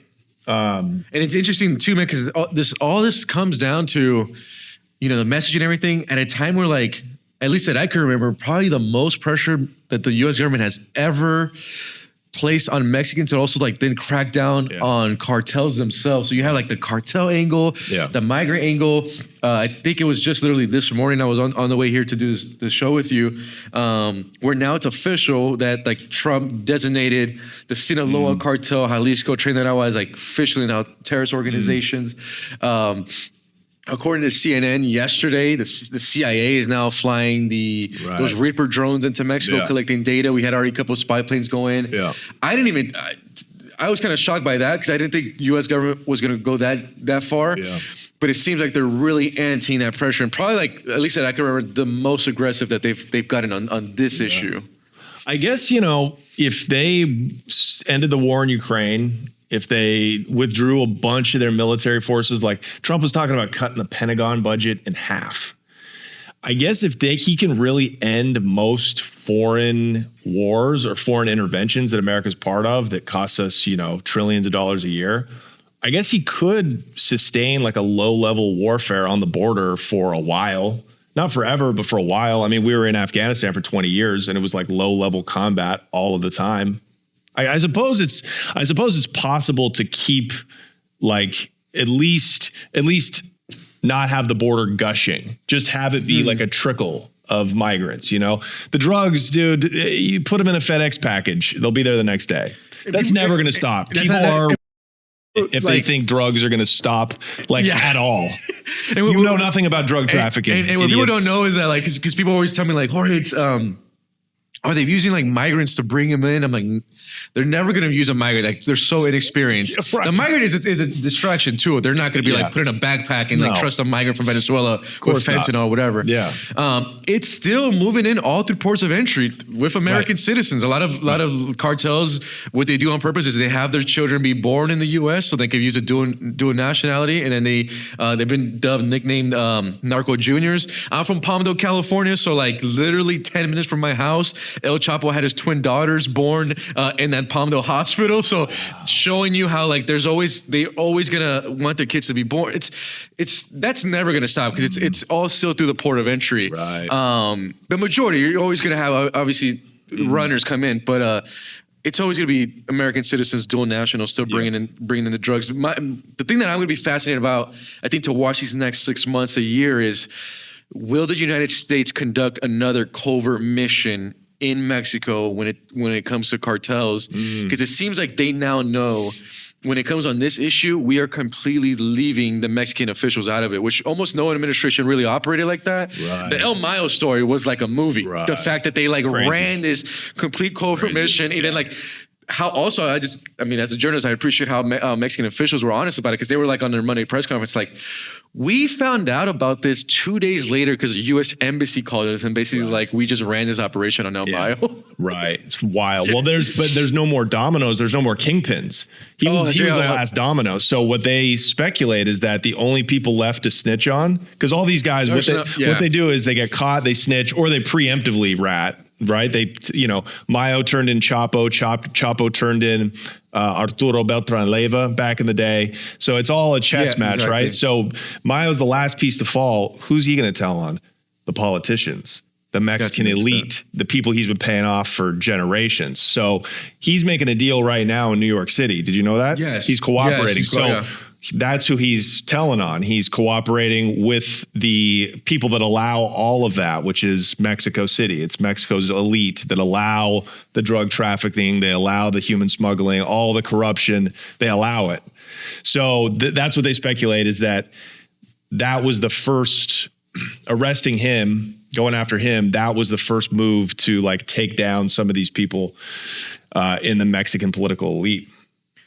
And the thing is, for me too, as a journalist, I was like, you know what? I'm like, the Trump administration really wouldn't go into Mexican soil and conduct an operation.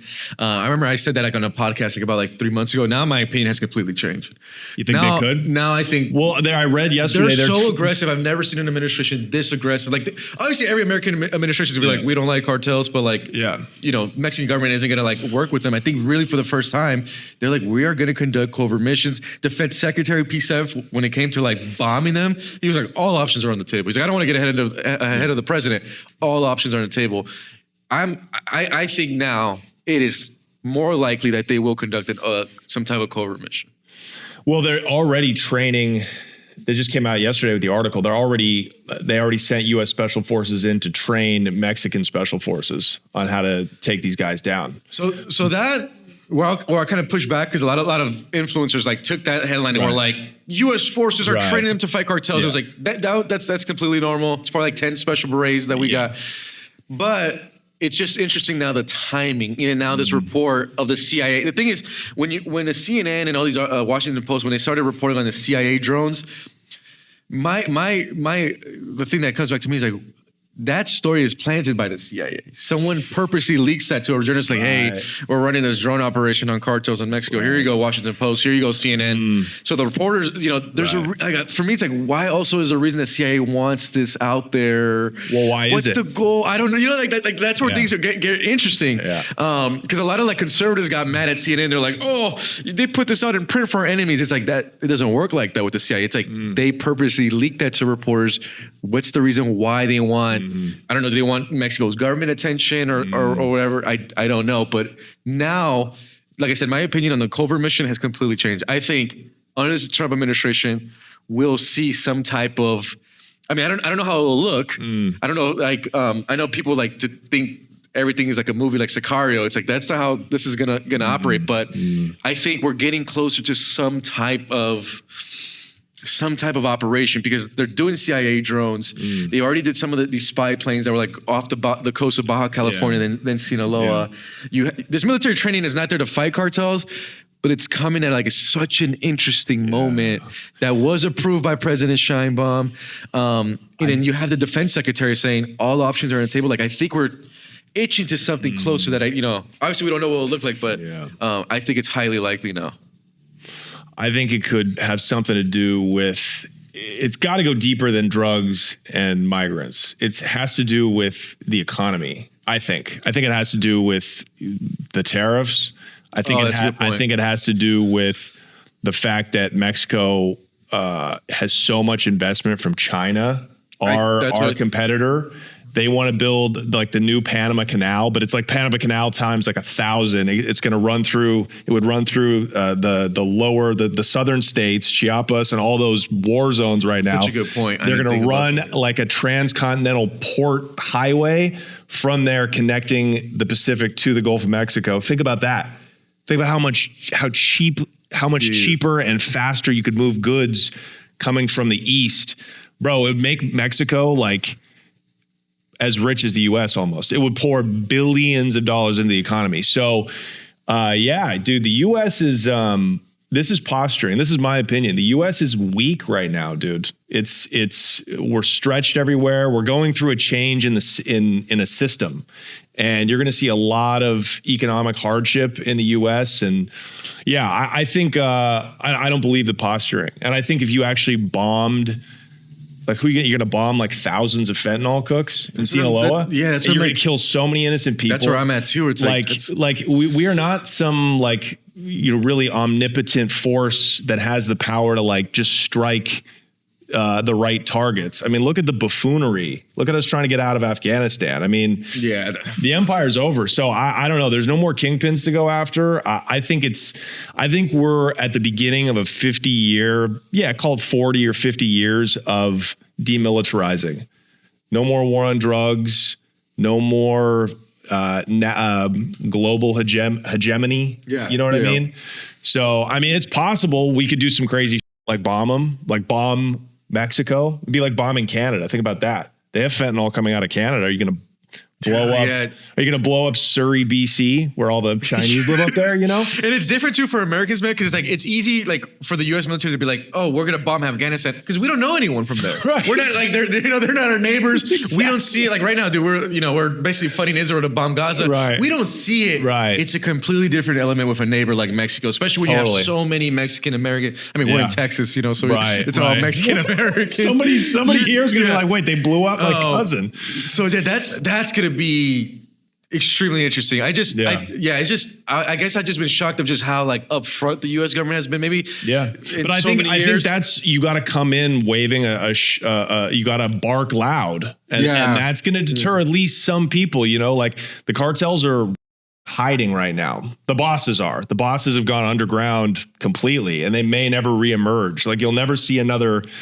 All we heard when we were down in Culiacan, nadie quiere ser Chapo. Nobody wants to be Chapo anymore because they know you're going to get your head cut off. So it has an effect for sure. But the demand for cheap labor in the U.S. is always going to be there. And the demand for drugs is insatiable. So until you cut that off, all you can do is like have as strong a deterrence as possible just through talking the way Trump does. And then try to enforce it, you know, the best you can, because it's unless you literally want to make hot war against your neighbor. And think about that, cutting the border off. How much comes in from Mexico every day? Like literally hundreds of thousands of trucks come in every day with like legal goods. Like, how are you supposed to cut that off? We would our economy up so bad, the price of everything would like double. There's nothing we could do. It's fast. Yeah. The Canadian connection too. We just did a report because we got a memo from the Canada Service Border Agency where they found a new lane where they were saying that Mexican nationals were basically the cartel off the coast of Gulf of California were then illegally poaching. And then it's fascinating for me because I didn't know about this, so I was learning all about this. But there's this endangered species fish called Totoaba that the bladder is worth like $80,000 in the black market in Asia. And I guess like for the Chinese in Asia, like they've used that bladder for like cosmetics and medicines and other things. And they say that they're finding an issue where chemical precursors from China are making it to the port of Vancouver, and the Totoaba is being smuggled with other fish that are like illegally fish through that port of Vancouver. And that's one of the now heavy hit ports when it comes to those chemical precursors. Right. And this new like Totoaba fish that I guess like the Chinese have a demand for. So if one, and then like I said, I was speaking to one official, he said 1 kilogram of this Totoaba fish, if it's worth 80 grand to the Chinese, you could only imagine the amount of precursors making it back to Mexico. And this is all through that Gulf of California. So this is like it's just fascinating to watch all these intertwined and the deals. Like I said, I was with John Norris and he's like, hey man, there's like a thing with the marijuana. And on the ground, it's like Oklahoma's all Chinese dominated, New Mexico. I'm like, why are the Mexicans letting the Chinese have at this market that they dominated? And now we have like, I'm always fascinated about all this stuff. So probably the Sinaloa cartel, because it's right there on the Sinaloa border, the Gulf of California, the Sea of Cortez. So they illegally fish this rare fish out, the Totoaba, which is an endangered species. Yeah, and then they trade it for fentanyl or for precursors in Vancouver, Canada, through the port of Vancouver, because basically the Canadian officials came out and were like, we don't have the infrastructure to stop this, because he's like, a lot of this Totoaba is getting moved with like regular fish, but like salmon and stuff. And it's like, it's just hard for us to detect.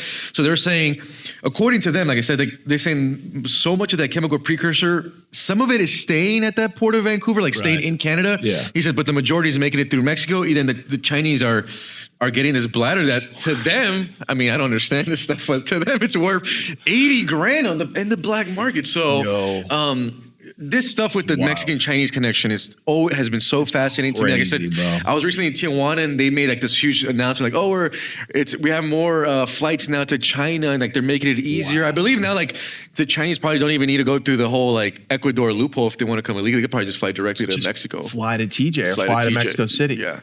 That's so crazy, I mean, you probably know this too, man. Zona Norte and TJ's Chinese. Crazy, and I speak to because I'm always interested in speaking to like the sex worker girls, and they're like, they're all over the place. Good for them. Yeah, easier work. This is the other weird part too. So I was speaking to one of them about, because I was fascinated about the Chinese clientele. I'm like, dude, Tijuana is basically like Beijing.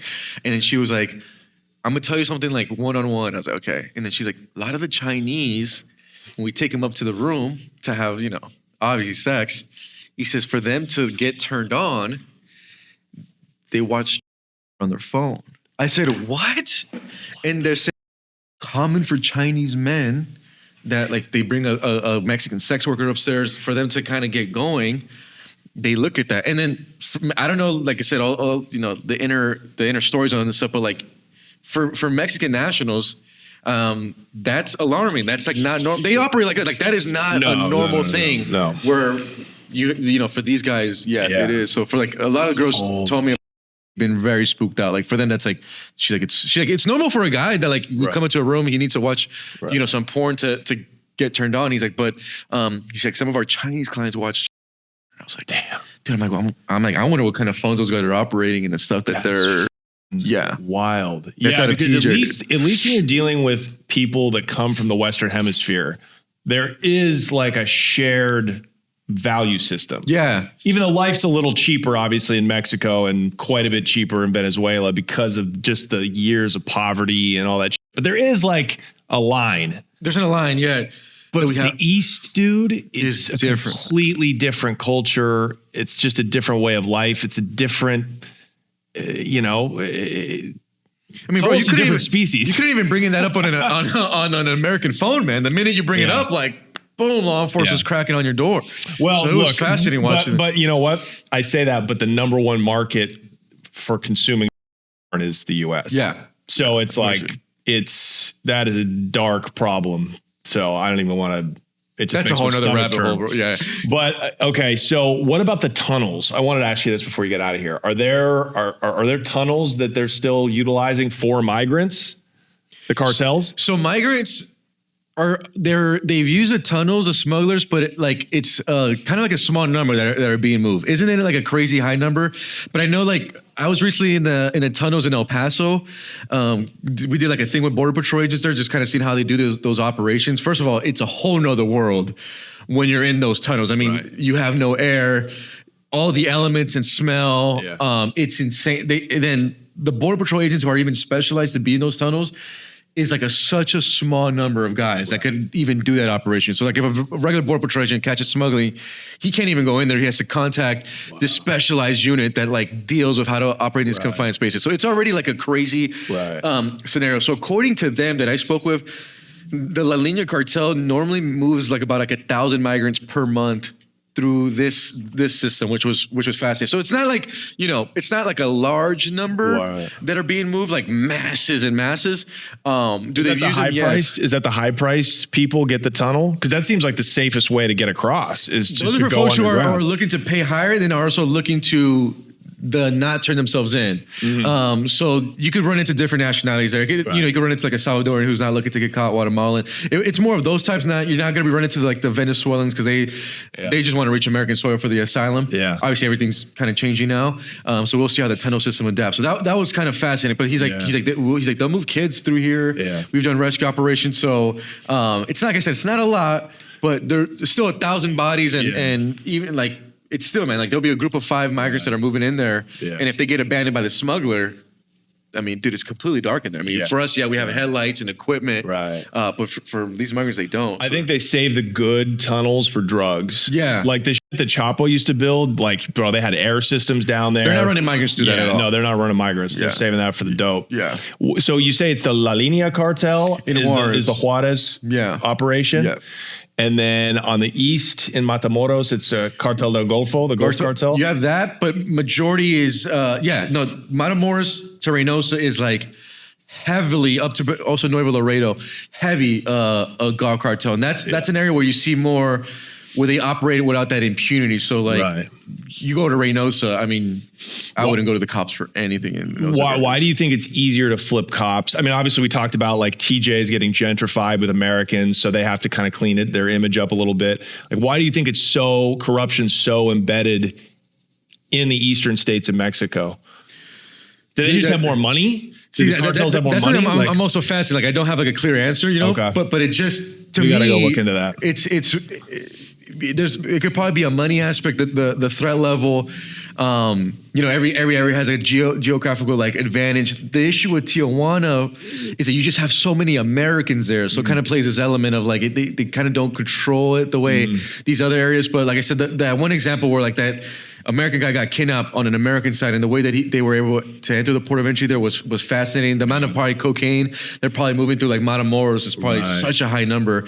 I'm actually glad that I can tell you this too. I also just like about 2 weeks ago, I got leaked through sources, Border Patrol, of a memo that went out to Border Patrol agents. This was out of Matamoros, so across them is Brownsville. So this is most likely Gulf Cartel, but that memo went out to the RGV sector, and it basically was warning agents that there was an organized group. They didn't name them, but it's likely the Gulf Cartel, that they were planning to orchestrate a shooting where they would shoot at American law enforcement or Border Patrol agents, but that they would try to make it appear as it was the Mexican government. So Border Patrol agents picked up on that intelligence. They had to send out a whole memo. I got that leaked to me. When I read it, I was like, hold on, like I can't publish this right away. I have to at least confirm this to like 2 or 3 other sources. So we did that, and it came from what they call BORTAC. So it's like a tactical unit within Border Patrol. So they got intelligence that likely the Gulf Cartel was planning some type of hit, which I said from my perspective, just they completely do not operate like that, like striking American law enforcement, but that they were going to try to make it seem like the Mexican government was involved. So that could be maybe a thing where like, because Sheinbaum had to send troops to Matamoros, so maybe they make it seem like the troops fired at them, and then it creates this other story. Then distraction, then News Nation also, we like before that leak, we got a leak before that. This one went really viral. It really shocked the American public that they were now given the green light to use those weaponized drones on American law enforcement. So they got that leak also went out. That was more to like all of Border Patrol, but this one that I got was particularly warning the ones in the RGV sector, which Matamoros sits in front of Brownsville.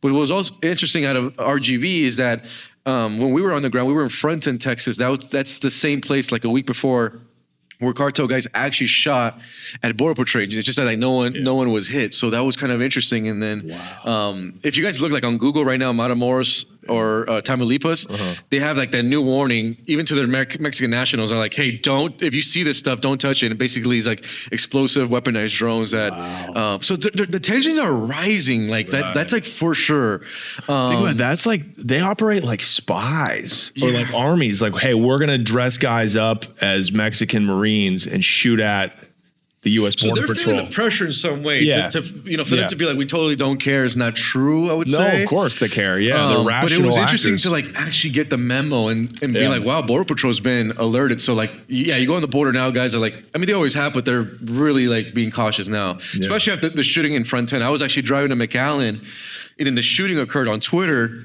We beelined it to Fronton, and then they were running a whole investigation and all that stuff. So the drone thing is fascinating too. Those drone bombs. How are they? I know they're deploying them in like Michoacan and the Cartel Nuevo Jalisco, the new generation cartel out of Jalisco. They're using them on military it's insane, man. In the southern states. It's crazy. Yeah, and I think Luis Chaparro did a good job of like, he had a report last year where like, I guess like a former US military guy like was like training them how to fly the drones and stuff. So it's like they have like the cartels have like their own drone unit, which was fascinating. And then, like I said,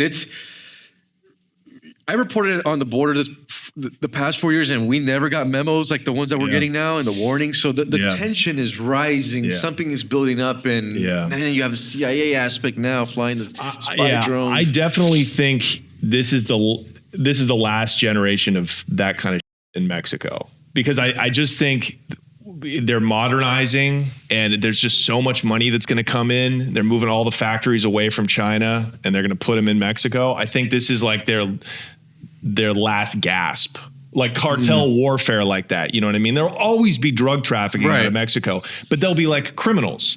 Like now they operate like their own autonomous armies, right? They're criminals, but like we can't do shit about it because they have everybody paid off. They have drones. They control the mountains. I think that's the act of like desperate, kind of desperate groups that are on their heels, so to speak. It's fascinating, man. It's crazy. It's just from a journalist perspective, it's like, it's just like so much to take in. Like I said, like the Matamoros incident with those Americans kidnapped was like just so intriguing to me, the way that they operated and like that happened. You feel like if that situation happened now under Trump, that they would be almost, they said, in U.S. military. So I don't know how things are going to play out, whether we have like an actual confrontation between the two groups on the border, how that would look. I mean, just recently, it was like a month ago, in that Jacuba Hot Springs area where that California resident who's like leaking me these photos of like the new hotspot for crossings, they had like the American hiker with a Canadian were like shot by a cartel member and like he had to be airlifted. So it's like something is brewing. I just don't know, we don't know what it's going to look like. Those 10,000 Mexican, they're Guardia Civil. I don't even think they're the Marines. So they're like the really worthless guys. I don't know if you knew that. The National Guard is like, dude, they get paid nothing and they do nothing. But do you know where they're posted up most of those 10,000 people? Like where are they scattered? So they spread them across the border, obviously. But I got to read the stats to get them exact. But the most troops that I saw was in Baja California. So TJ, in Tecate, that outskirts area. We'll see if they slow down there. But that's there that they got the most troops. It also does feel like 10,000. It's not a lot out there. Like a lot, dude. That's a big desert, man. I think people forget just how vast that the border is, and then just the amount of open space. So we'll see. It's just getting fascinating, man. Just watching. Because previous administrations, they wouldn't even talk to Mexico like this. And now you're having this almost every Scheinbaum press conference. She's like going at Trump, and then Trump's going back. And there was funny. It was like when he was signing the executive orders, he was like, Trump in his like style. He's like, I love Claudia. She's like a wonderful woman. He's like, but I can have fentanyl in the country. It's just like such a Trump quote. It's like style that he talks. I mean, look, he's always got a point. No matter how wild and crazy he talks, like there's a point to it, but just not all of it's realistic. So people need to like calm down, They just, that's, people just need to understand that a lot of it is just rhetoric. But, but clearly this is a big problem. Like you don't want cartels with massive pot grows in your backyard with Chinese indentured servants. Like that's bad, So, man, we're going to make more content, bro. You are one of the best people in this space right now. So I want people to go check your work out. Bro. Plug your man. Yeah, so best two spots, guys. You can always just go to Google and put like News Nation, Jorge Ventura, all the reporting pops up there. X, I'm Jorge Ventura TV, both on Instagram and X. X is like where you guys want the breaking news. The second it happens, we go there for like our full complete stories. Instagram is great. I'm also sharing always like news stories too of what I think is like interesting on the Insta stories. So I think a lot of people will like the content, super gonzo style. Not anything that you'll probably see in kind of the traditional corporate media style. No, dude, no. You work for a news agency, but you operate like a YouTuber, which is sick. It's sick. Like the best of both worlds, I guess. 100%, dude. No, I mean it, man. It's a pleasure to have you here today. Come back on, or we're going to go down to that border and see what the is going on. Let's get you on a marijuana ride along, bro. But dude, I want to go there. Like we could go down there in a month and a half and things could be way different. That's how fast it's changing. So go follow him. Like you're going to be addicted. When you follow his Instagram and his Twitter, you're going to be like glued in. So thank you very much, Jorge Ventura. We will see you guys next time. Thank you so much.